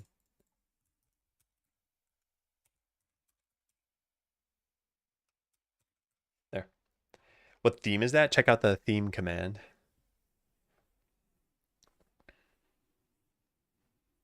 Why are your keys blank on your keyboard? So whenever you see someone with a small keyboard like this, I think it's more likely they're gonna have blank ones because every key serves double or triple duty. Like if I just type these 3 keys, it's NEI. And then if I type them again with this key held, it's 4, 5, 6. And if I type them again with this key held, it's left, down, right. So there's quite a lot. And you either need like 5 labels per key or something, or you just would have to just have letters, I guess. Oh yeah, Hamza, sorry. That wasn't me trying to say type it in. It's, yeah. Sorry, I know that isn't clear. I have voice commands so that when I say it, it just types it in the chat for me. But yeah, I really like the keyboard. I've tried to convince many people to get it through my YouTube evangelism. I'm not earning any money from this or something. I just think they're great keyboards.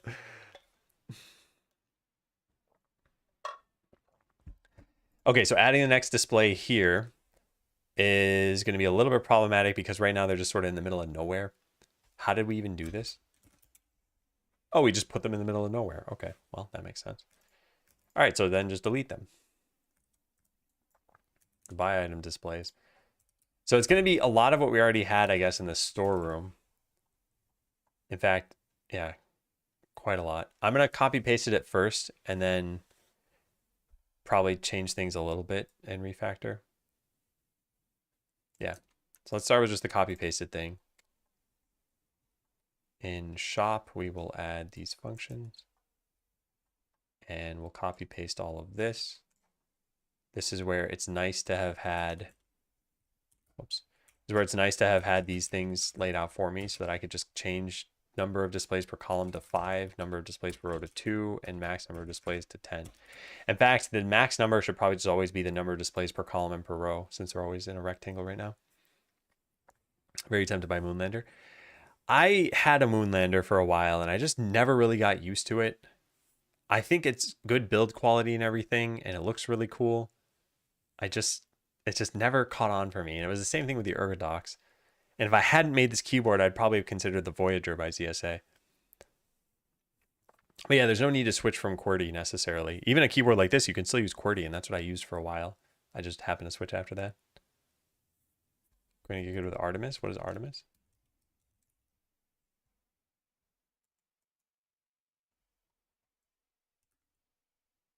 Oh, interesting. A NASA program. Yeah. Sorry, talking about the real thing. Yeah. I was like, is it the keyboard thing I haven't heard of? All right, are we done with that? I think we're kind of done with that. We just need the rest of the code from here. Yeah, so we got to add one display in ready. And then we got to refactor code. Public should come before private. Oh boy.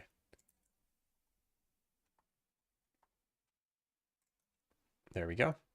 And then in ready, we add displays. This has a set display in the shop component, which I guess technically every time we add a display, we need to do this. So we should just call add next display. And every time we do that stuff, we go do this. Cool.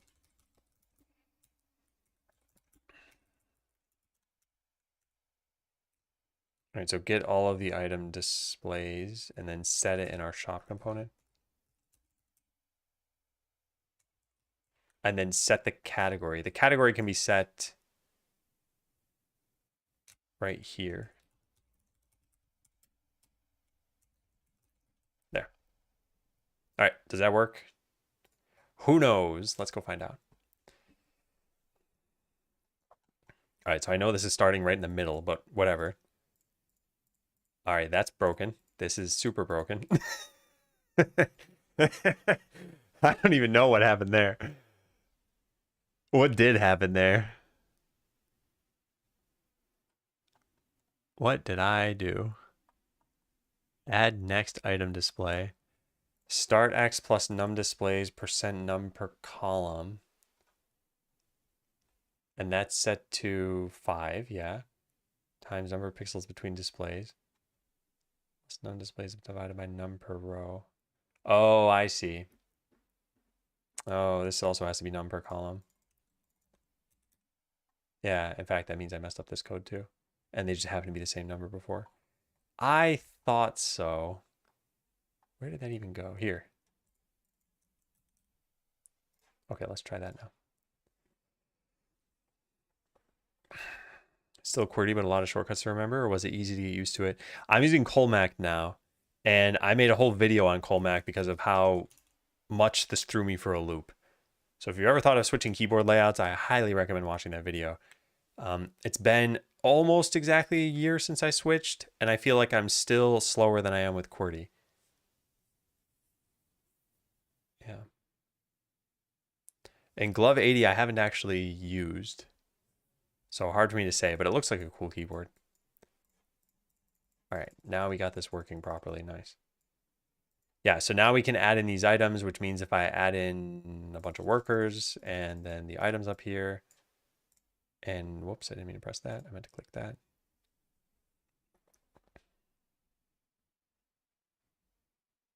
All right, yeah. So the next step is to get these to show up in the right spot on top of the shop. Why would you do what to yourself? Oh, learn Colmac? I was interested in seeing if there were any ergonomic benefits. It's supposed to reduce finger travel, and it's kind of hard to show you because I can't just easily switch this into QWERTY.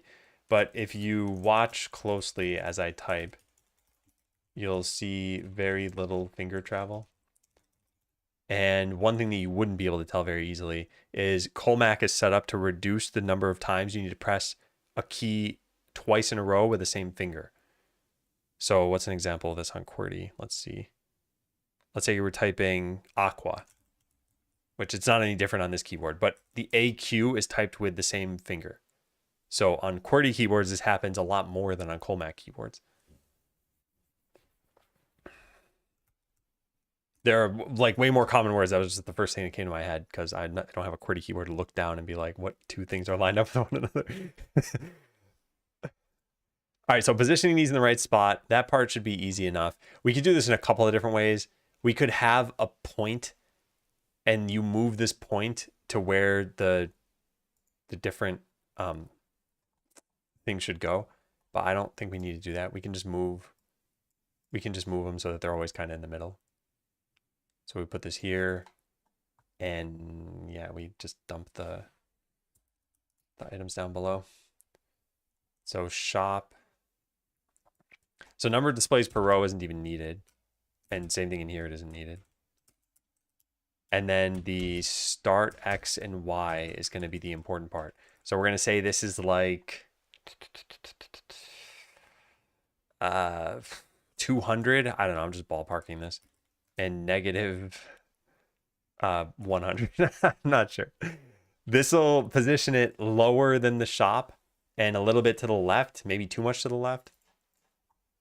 Yeah, way too far down and also too far to the left. So I could actually figure out how big this is, and that's what I should do. So let's just do that.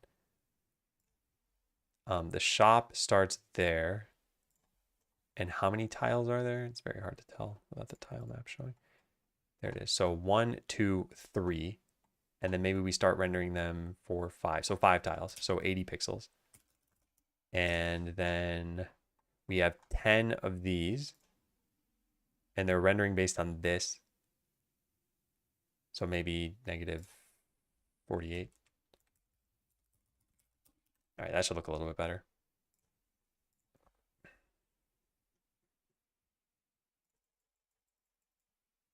Yeah, that's pretty good.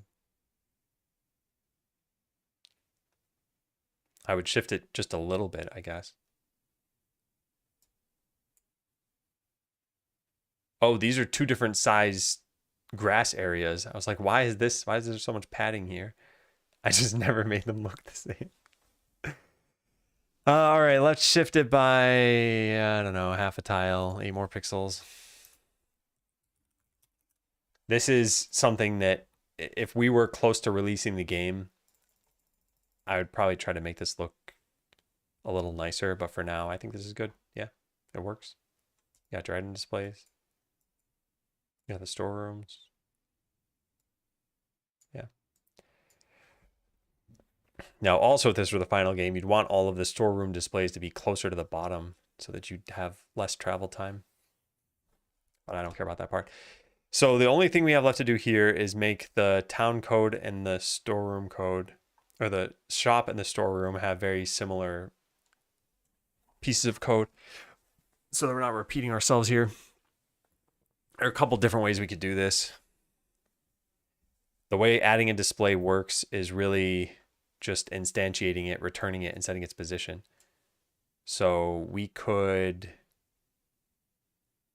just have a static function somewhere that instantiates and sets a position. I mean, the setting a position part is here. That's not too bad. But then this stuff, would it even be part of item display? I feel like that's a bit of a stretch. But yeah, let's do it. At the very least, we'll have it in one place, and then putting it in a different one place wouldn't be so bad because it's a static function no matter what. Did I already close this? No, I didn't. Oh, by the way, I have a note to myself to see, do I even like this idea up here of these sticky things? And I don't think I do. I think I'm just going to get rid of it finally. Where's the sticky stuff? Sticky. Yeah, this. Enable scrolling of sticky scroll with the editor's horizontal scroll bar and controls whether it's enabled. In trees, it might be fine. I don't want any editor, though. Did I turn that off? No, it's still on. How do I turn this off?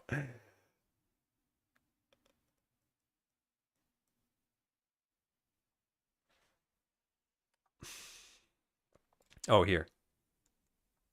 Yeah, there. It's off now. Yeah. Yeah, I don't think I like that. I could definitely see why people would like it. I just don't ever seem to use it. And if I find out that I miss it, I could just turn it back on.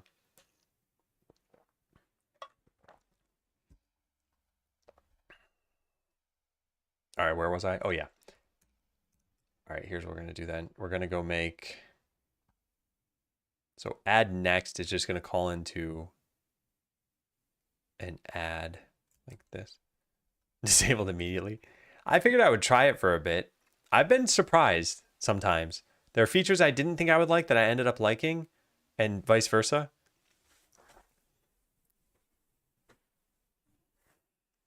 There was one... It's hard to say which ones I ended up liking. Yeah. Oh, I know what. It was save on losing the focus. I've generally liked that one. I think there's a whole class of bugs that I used to run into where I'd make a change, and so this tab needs to be saved, but then I would just leave and not save it. And I'd be like, why is this code not working? And after debugging for 5 minutes or something and looking through everything that I had, I'm like, oh, I forgot to save. So yeah, that removed an entire category of issues. All right, so we're going to make a public static item display. Yeah, create. That sounds pretty reasonable. All right, so how did this work? We pass in a category. I mean, this code is already pretty much fine. We just need to set a position as well. Int X, int Y. Yeah, this isn't the tough part of this though. It's laying them out using this that I wanted. But one step at a time. So item display.create, that's what we would have here. So return, or no, we don't even need to return, right? We just need item display equals create null xy and then add. Looks good. And that same thing can happen from the shop. This one's a little bit more involved because we need to set the item category and we need to do this other stuff here.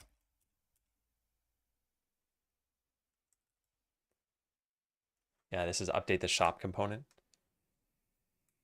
All right, now for the add next item display. So this should be just some node that has item displays, and then we pass in all these values of like the maximum of everything.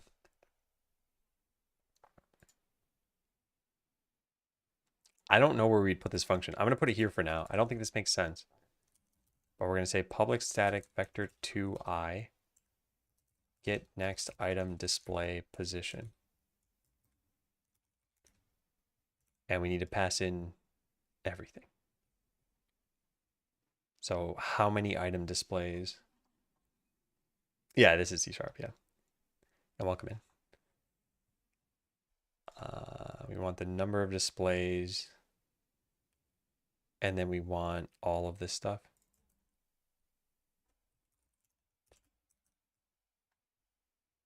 All right, start X, start Y. This probably doesn't make a lot of sense to do, but I'm still going to do this. And then number of displays per column and number of pixels between displays.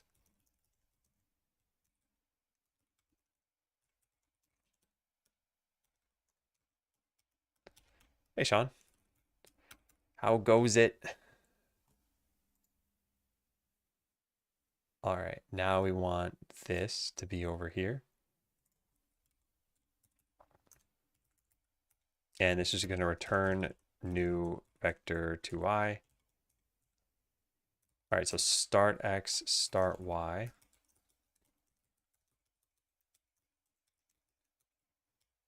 There we go.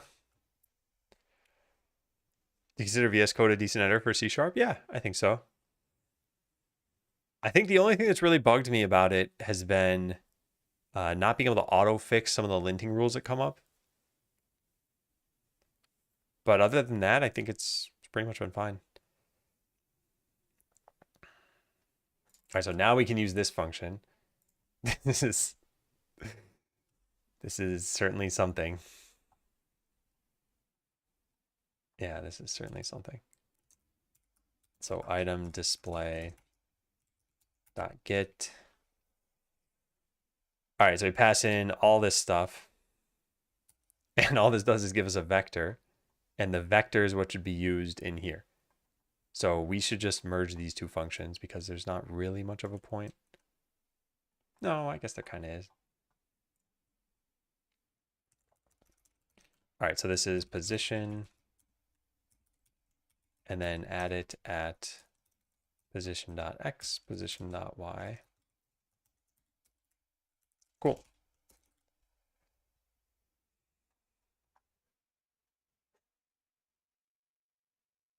We don't keep track of a maximum, but we need to do something differently for that anyway. All right, and then this same function can now be over here.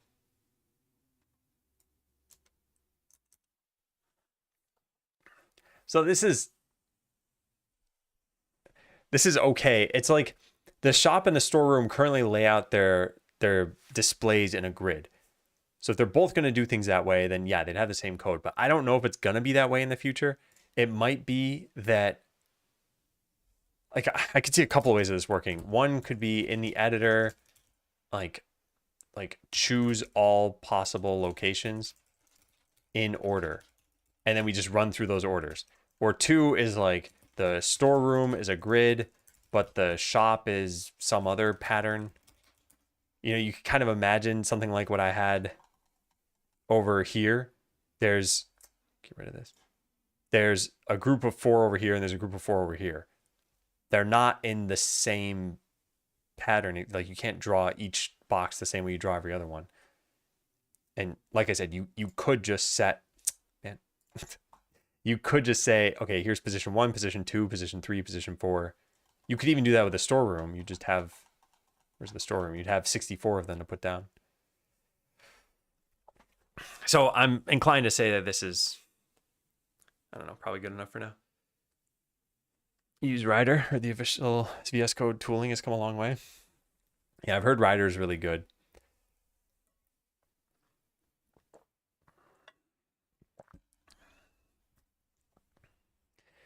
I used to work on Android Studio, and Android Studio is based on IntelliJ. And I think IntelliJ is a pretty impressive set of tools. Or what's the full thing called? Oh, I used to know this because this wasn't that long ago. Oh, I honestly don't know. I want to Google this now and find out what is IntelliJ IDEA. Yeah. I used to use that. JetBrains is the company. IntelliJ IDEA, I think, is the editor name. And I don't know actually if IntelliJ is entire suite or not. But anyway, JetBrains' entire suite is pretty good. Oh, hello, cat. Do you want to come over?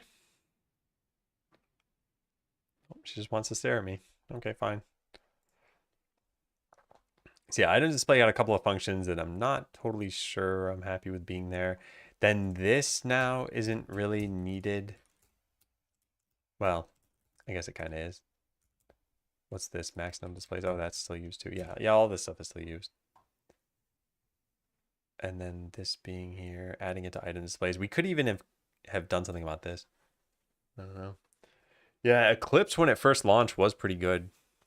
And actually, Android Studio used to be based on Eclipse, or a plugin for Eclipse or something. I remember liking Eclipse back in the day and thinking, wow, this is powerful. All right, I'm still not totally sure I'm happy with this. And I think the only thing I'm kind of questioning is where these functions are. Get next item display position. Like this doesn't really belong here. This one belongs here. Okay, so yeah, let's just move this function out somewhere. So where would we put this? It would literally just be one function. Can you do that C# function in a file with no class? I always forget because Java, I think you need to have a class. Can there be standalone functions without a class? You can now use methods of a static class without having to type the name of that class over and over. Oh, but you still need the class, right? No, make them static and put them in a static utility class. Okay, fine. All right, well, you will go somewhere else. Can I actually just right click and go to refactor and have it put it somewhere else for me?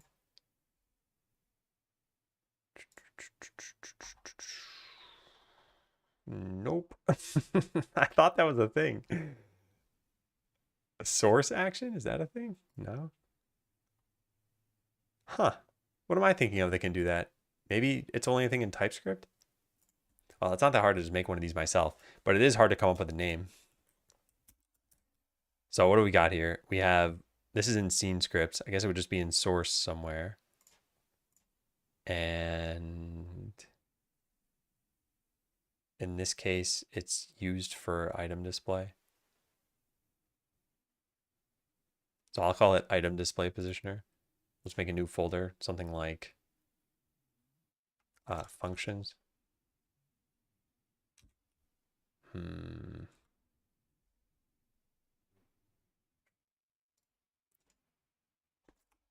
don't know. I'll call it item functions. I'll make a new file in here and we'll call it item display positioner.cs. All right, now how do we do this? Public static class. Item display positioner. And then this function goes in there. Namespace. Except for it's not scene scripts, it's item functions. And then this needs to be used from there. So we delete this one.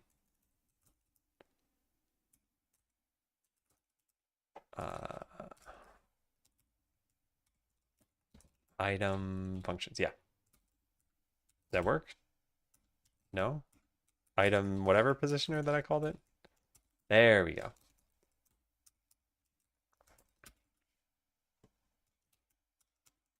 Okay. We're in good shape now. Yeah, so this makes it a little bit more amenable because the thing in item display is actually making an item display. So I think that's pretty reasonable. And then the positioning happens from another spot. Yeah, I think we're good.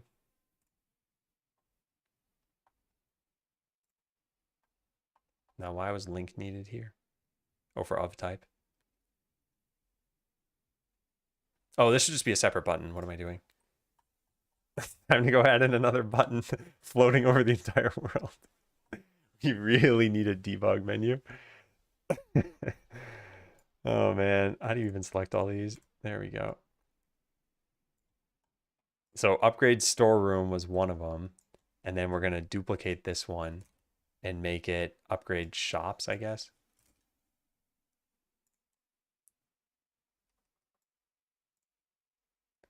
Yeah, so upgrade shops button.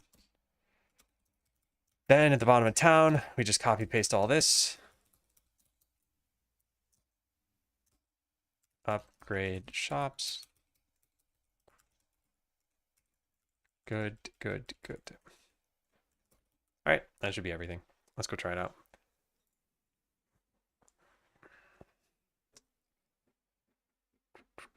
Hey, Zoe. How's it going? Welcome back.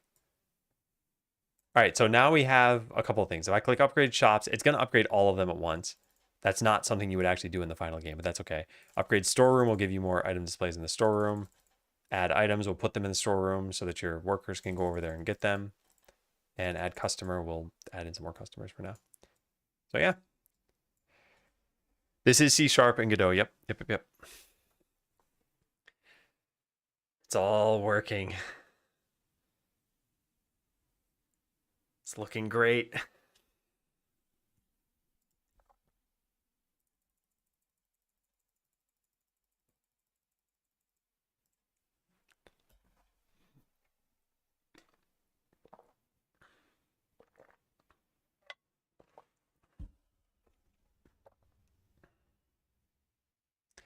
You know, I could add in a bunch of other item graphics just for some variety here. So you'd see different things, but that's not really super important. Then again, I don't think I'm going to have a lot of time to tackle other stuff today. So maybe we do that. Is it permissible to live stream while working through a Udemy course? Almost certainly not. Usually the rights to buy something are different from the rights to broadcast that thing. And if it's a free course, even then, it might not be something that the creator would want you doing. Even for me, I have a course on Udemy, I guess, and like I probably wouldn't want people streaming it. Unless they ask me for permission, I'd probably be okay then. Oddly satisfying watching the workers. Yeah, I think that's what I think there's going to be a lot of that going on in this game. Like you're going to feel like you kind of put together a machine almost, and it'll just work. And it's not like it'll take a lot of effort to make it work. So I look at this like an idle game where it's not just watching stuff happen infinitely. Like these items don't create themselves. You do need to enter battles for that. And I guess we could add the ability for you to automate even entering battles, but instead we're just automating the battles themselves, and you'll have to click a portal or something and be like, I want to go to the forest or to the magma caves or something. So yeah, I'm excited to see how this is all going to come together. Yeah, okay. So we got rid of the displays now that start in shops, and now shops only give you one by default. And you can now upgrade shops. Yeah. Okay. Pretty good. Okay, yeah. Allow for upgrading shops. Shops now start with one item display and can be upgraded with a debug button. Is that it? I think that's it. How long am I expecting it to take? I'm estimating about 6 months. I've got at the bottom of this document some checkpoints. I'm hoping that in June, that's like the latest, the end of June, would be when we get the first checkpoint out so that people could play it.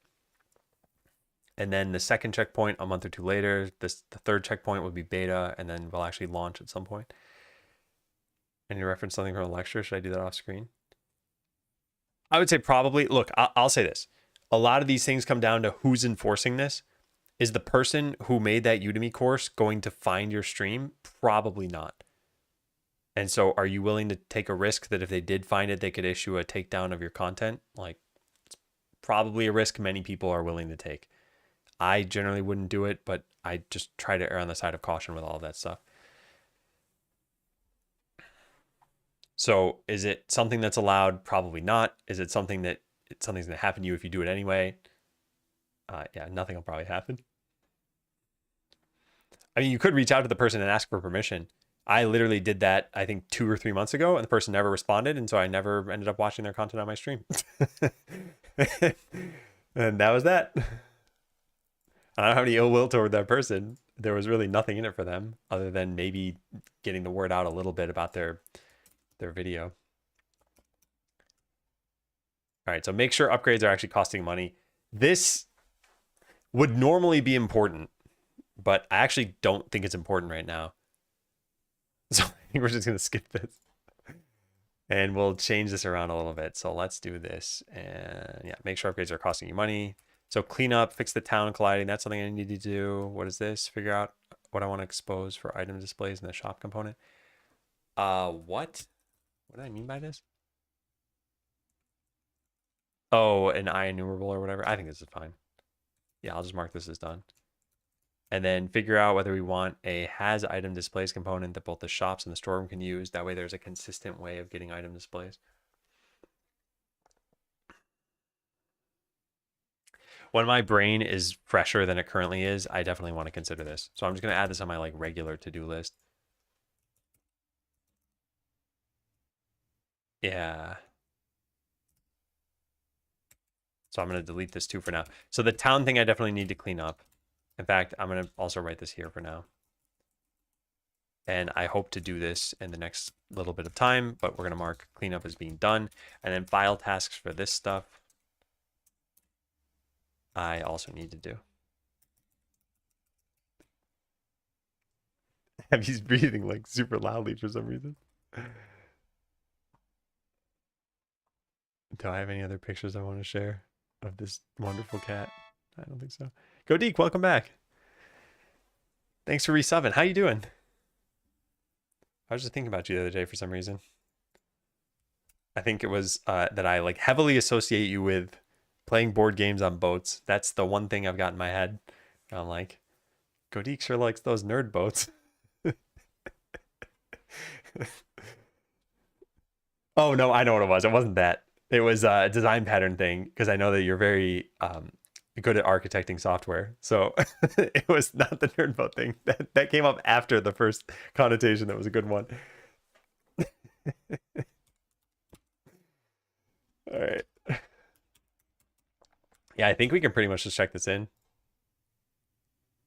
Or, well, I guess I already did check it in. I mean, mark the task as done.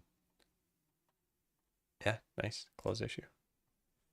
Okay, so some general cleanup stuff to do. That whole town class colliding. Did a nerd boat after Essen. Got to play new games just after they hit the market. Oh, cool. Yeah. Have you played the Stardew Valley board game? Because my wife and I played Stardew Valley, and then we played the board game. And the board game actually is reminiscent of the game, the video game. But it takes quite a long time to set up, to learn, to play, and then to kind of tear down. And so I don't know if we'll ever play it again.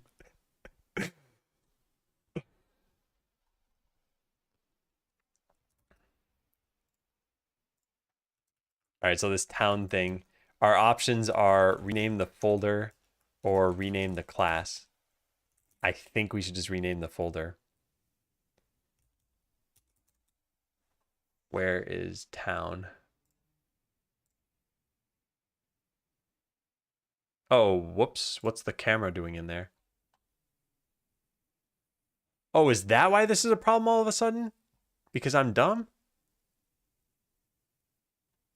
Oh. I think it is that. Because I don't think we would have had town in any of these things up until then, huh? Or maybe I'm mistaken? I don't know. But that shouldn't be there. I don't know how that got there. I probably was just being an idiot. Where do I want to put that, though? It's not really a scene script, is it?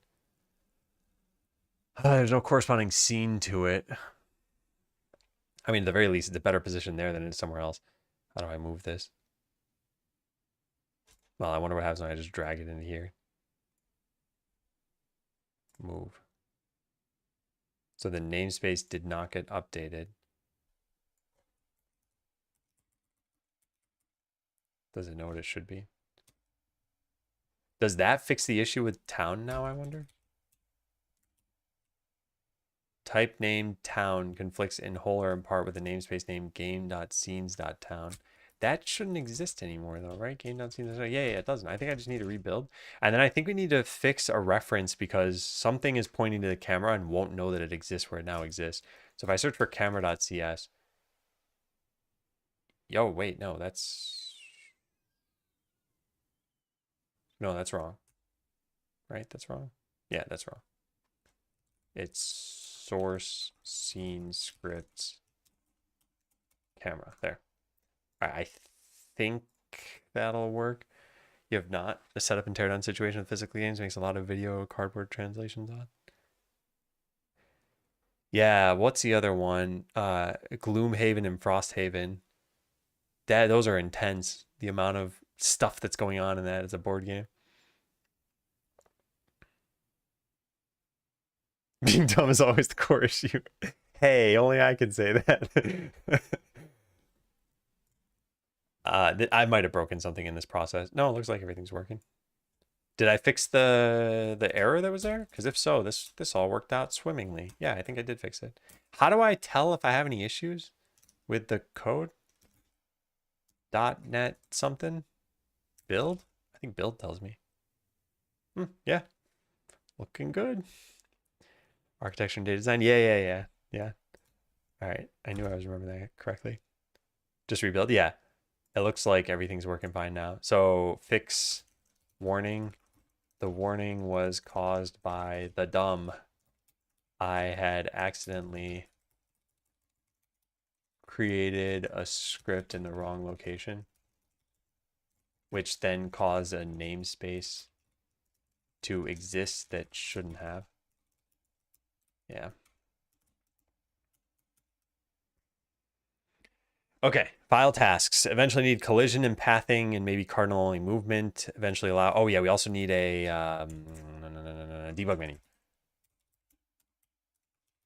Need a debug menu for all of these commands we have. It should probably be an overlay. And it should probably remember your scroll position so that you can still see the game. Just recreated Jira. I mean, GitHub did that. I didn't do that.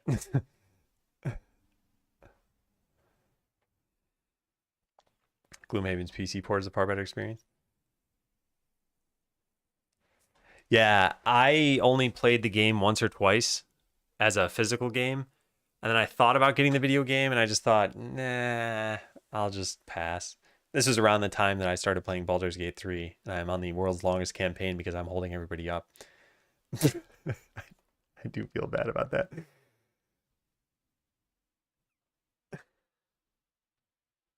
It's been harder to carve out time ever since I started doing game dev again.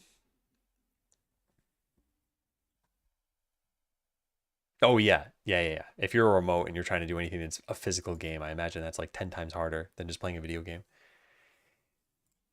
All right, so I'm going to make a task that I don't think is P0, so I'll put it in P1 over here, and it'll be make a debug menu. There are lots of like special commands that would be more easily added to a debug menu. At the time of writing, I have this in the game. A debug menu still matters even when you're getting close to launching. Like for right now, this is here because we don't have ways in the game to do this.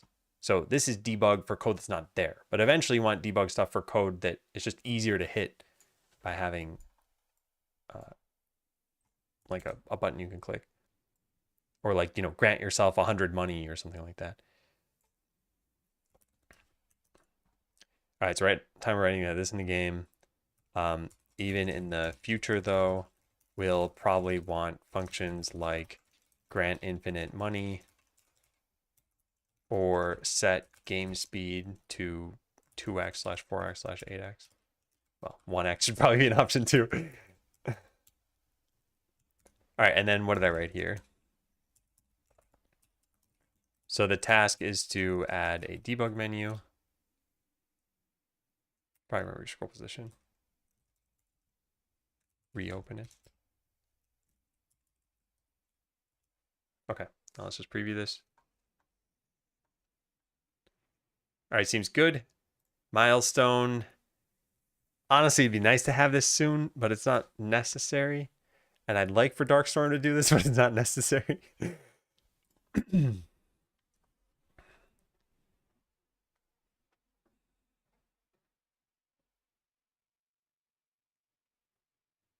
Required to recreate bug scenarios at runtime. Oh, a debug menu?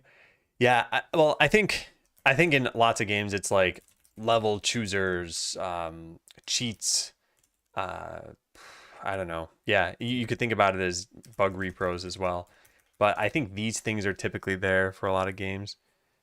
And for us, maybe it's like loading certain save states that are helpful, like a certain skill build or something like that. I don't know. Hey, Unemployed. I like your keyboard videos. Bought a pre-built keyboard from AliExpress. 42 keys. Can only be customized with Vile. How bad is that? I have only used Vile on a friend's keyboard, actually. And there it seemed somewhat limited. So there were 4, like, layers. Yeah, they were just layers. Yeah, 4 layers. But they were divided 2 for Windows and then 2 for Mac. And what that meant is that you really only had your normal default layer and then like 1 extra one. So you'll probably get some number of layers or something. I don't fully understand how they set this up. And if there are enough for you, then great. My key map that I have, and you have more keys than I do, so you might not need all of these. But yeah, I have these layers. I have the base one, which is, typing letters. Then symbols, numbers, functions, navigation, and then media I use as well. So I need 2, 4, 6. These other 2 aren't super important. So yeah. And you could probably get by with like 4 or 5 maybe. All right, so that task has been filed. Oh, what did I didn't sync that. Okay, debug menu. Next up, collision and pathing. Allow for hiring your shopkeep. Need to see the price of upgrading. Yeah. That's one giant cursor. Yeah, I like it. So what priorities are these? Collision and pathing is not a P0. It's okay, so add collision and pathing for entities in the town. Well, collision, no, yeah, anyway. At the time of writing, entities walk in straight lines to wherever they're going, and they ignore any obstacles. We'll need collisions, pathing.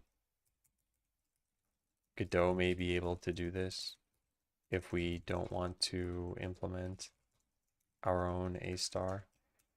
What else did I say in here? Oh yeah, cardinal movement.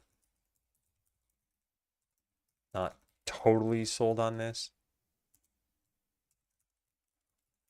but I think it makes sense for our sprite. We probably want to tile a line. No, we probably don't want to tile a line. I don't know. I like the idea that there could be characters just kind of sitting between tiles. I like the idea of characters being able to settle between tiles when they're not doing anything else. That way we don't end up with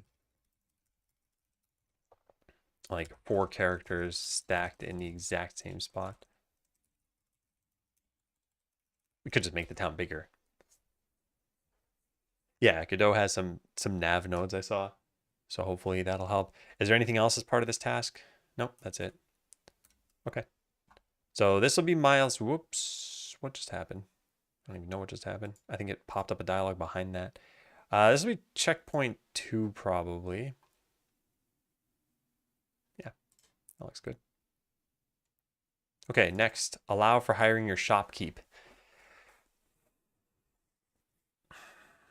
I don't know how you would hire your shopkeep though. Do you need a house for them?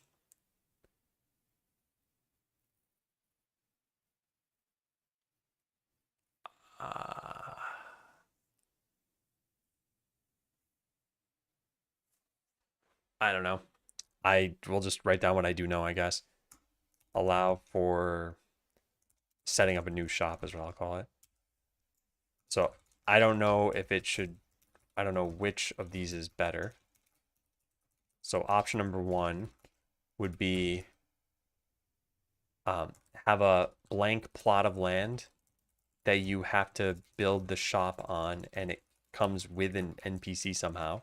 Or option number two would be have the shop already on the land but without an NPC. We probably should go with option number one because it makes more sense from a story perspective.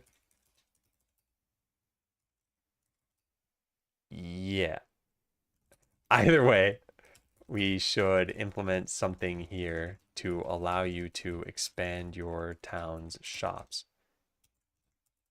Note that I think you should only start with a single shop and only find items of that shop's type.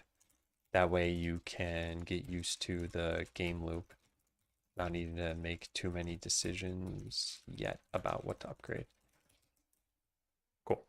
And I forgot to put a milestone 2. Cool. And then last thing is eventually need to see the price of upgrading. It would probably be a dialogue with the NPC, maybe just a speech bubble that pops up. Yep. No idea when we're going to do that. Show the price of, or like, I guess, handle upgrade prices.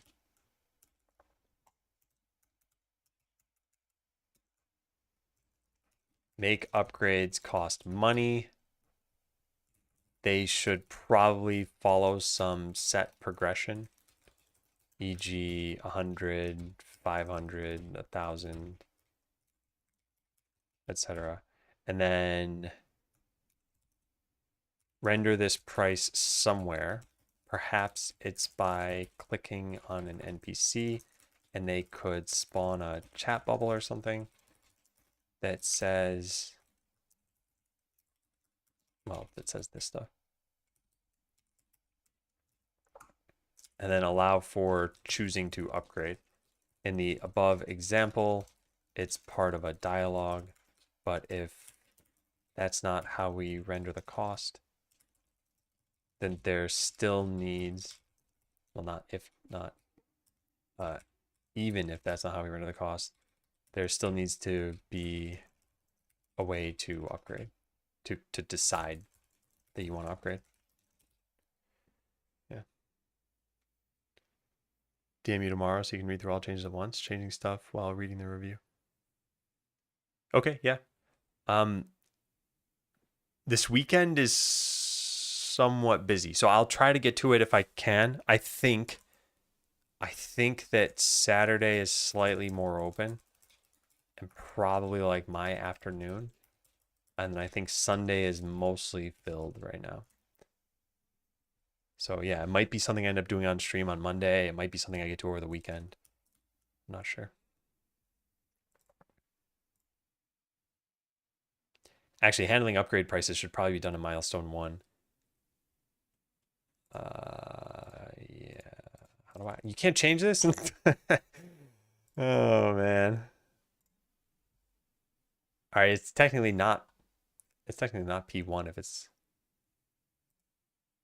checkpoint 1. I'll just write split this task up based on checkpoints. In the first checkpoint, we just need costs of upgrading. And maybe it can be static. E.g. it's always 500. Yeah. Well, thanks, Joker. I do take quite a lot of notes. I've got an entire notebook online of stuff that I've taken. And the most recent notes are probably things in Godot. So like C# notes that I've taken. Fortunately, searching for C# doesn't work. Oh, man. Yeah. So this note, I don't know. Just It's all there. You can look through it if you want to. On Monday, it'll probably be better. Okay, yeah. Yeah, and by the way, Dark, the way that I'm looking at this is at some point we'll have like some of the battle system will be checked in. And after that, splitting tasks should be a little easier with it. So it'll be something like make the ability system or make the loot system or something like that. Or get characters moving between rooms in an instance, or generate enemies, or there are so many aspects to this that I think it'll be easier to tackle once something is there and we can kind of see.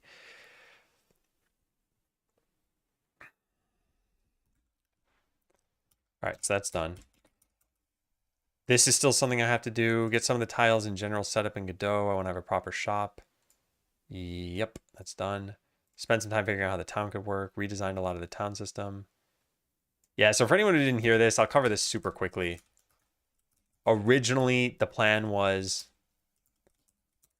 that you'd have some kind of like reagents that you could get. Picture something like a bat wing that's not usable on its own. And I just don't like that idea. I feel like the point of this is items give you money by selling them. And crafting is items give you other items that you then sell for money. So like, why have this middle thing?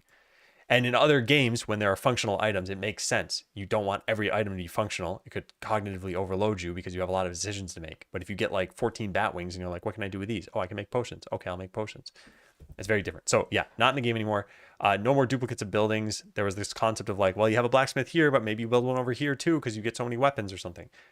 I don't think that's a good idea. I just don't want that concept in the game. As a result, you shouldn't need to ever destroy or relocate buildings because you only have one of each one, and I'll just decide where they go, at least at the beginning. This one, no limit to the value of items that can be sold. Again, imagine you have something like sword sells for 50 and diamond sword sells for 500. Well, originally I had this plan that like, well, you just can't sell the diamond sword because your blacksmith isn't knowledgeable enough or whatever. And it's like, that doesn't really make sense. The customers only have so much money anyway. So maybe they can't afford your item, and that's what should be the limiting barrier. I don't think there should be two limits that somehow work with each other there. This concept of stalls having NPCs was because I also decided on quests, which I'm not going to go into now. So anyway, those are the decisions. I'm going to delete these from the list now. So my homework for the weekend. Homework is going to be the team. I already have this written down. It's the team retrospective. Yeah. Oh, and I got to fill out my journal for today. I got most of greatly improved the town system, added more tiles, allowed for upgrades, added proper items and item types. What else did we do? I don't know. That's probably about it. Next week, I have an interview planned on Friday with Sharon Lowe. I don't have any of her links here because I am awaiting an email from her. And then I scheduled the next interview at the end of June. I'm going to be taking a vacation from like mid-May to mid-June. And then at some point I will have an interview with Wendy as well. So if you want to watch that, that'll be next week, the one with Sharon. And then I also think there's a mentoring session next week. May 1st is a Wednesday. Yeah, that's this coming Wednesday, right? I think so. Yeah, it wouldn't make sense. Yeah. Yeah. So next week is going to be that stuff. Wednesday, mentoring session, Friday interview. Yeah. Oh, oh man. So yeah, we got a bunch of stuff. Am new. Are you a dev in real life? So this is my like main job. But yeah, before that, I was working at Google. Before that, I was on Twitch. Before that, I was working at other companies.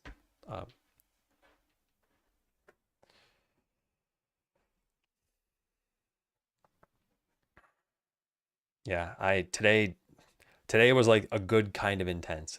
There's a lot of progress, a lot of good work. And yeah, now we have this. I knew here forever. All right, let's go find someone to raid. I am like thoroughly tired. I streamed for way longer than I thought I was going to. Who's online?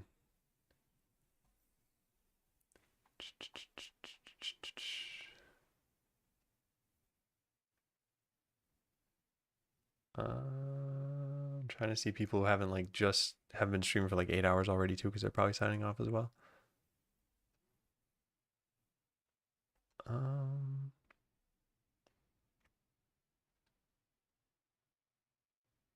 Wow, a lot of people have been streaming for many, many hours today. Okay, have I rated this person? Let's see. No, I have not. All right, let's rate this person. Panda Coder. Yeah, and I'm gonna copy paste the name because I've already messed this up in the past. Yeah, sorry, Miniverse. And I'm glad to hear it, Joker. That's inspiring you. Did I miss any YouTube messages? No, I didn't. Yeah, so thank you all for watching. I have been producing YouTube videos every week. If you're like, oh man, Adam's leaving, he's not gonna be back till Monday. There's plenty of content you can watch on there. These are videos made specifically for YouTube as well. So if you just click videos and not live, you'll see the ones that I made for this. So I'm gonna get going. I've had a good day. I hope you all have a great weekend, and I will see you again on Monday. Take care.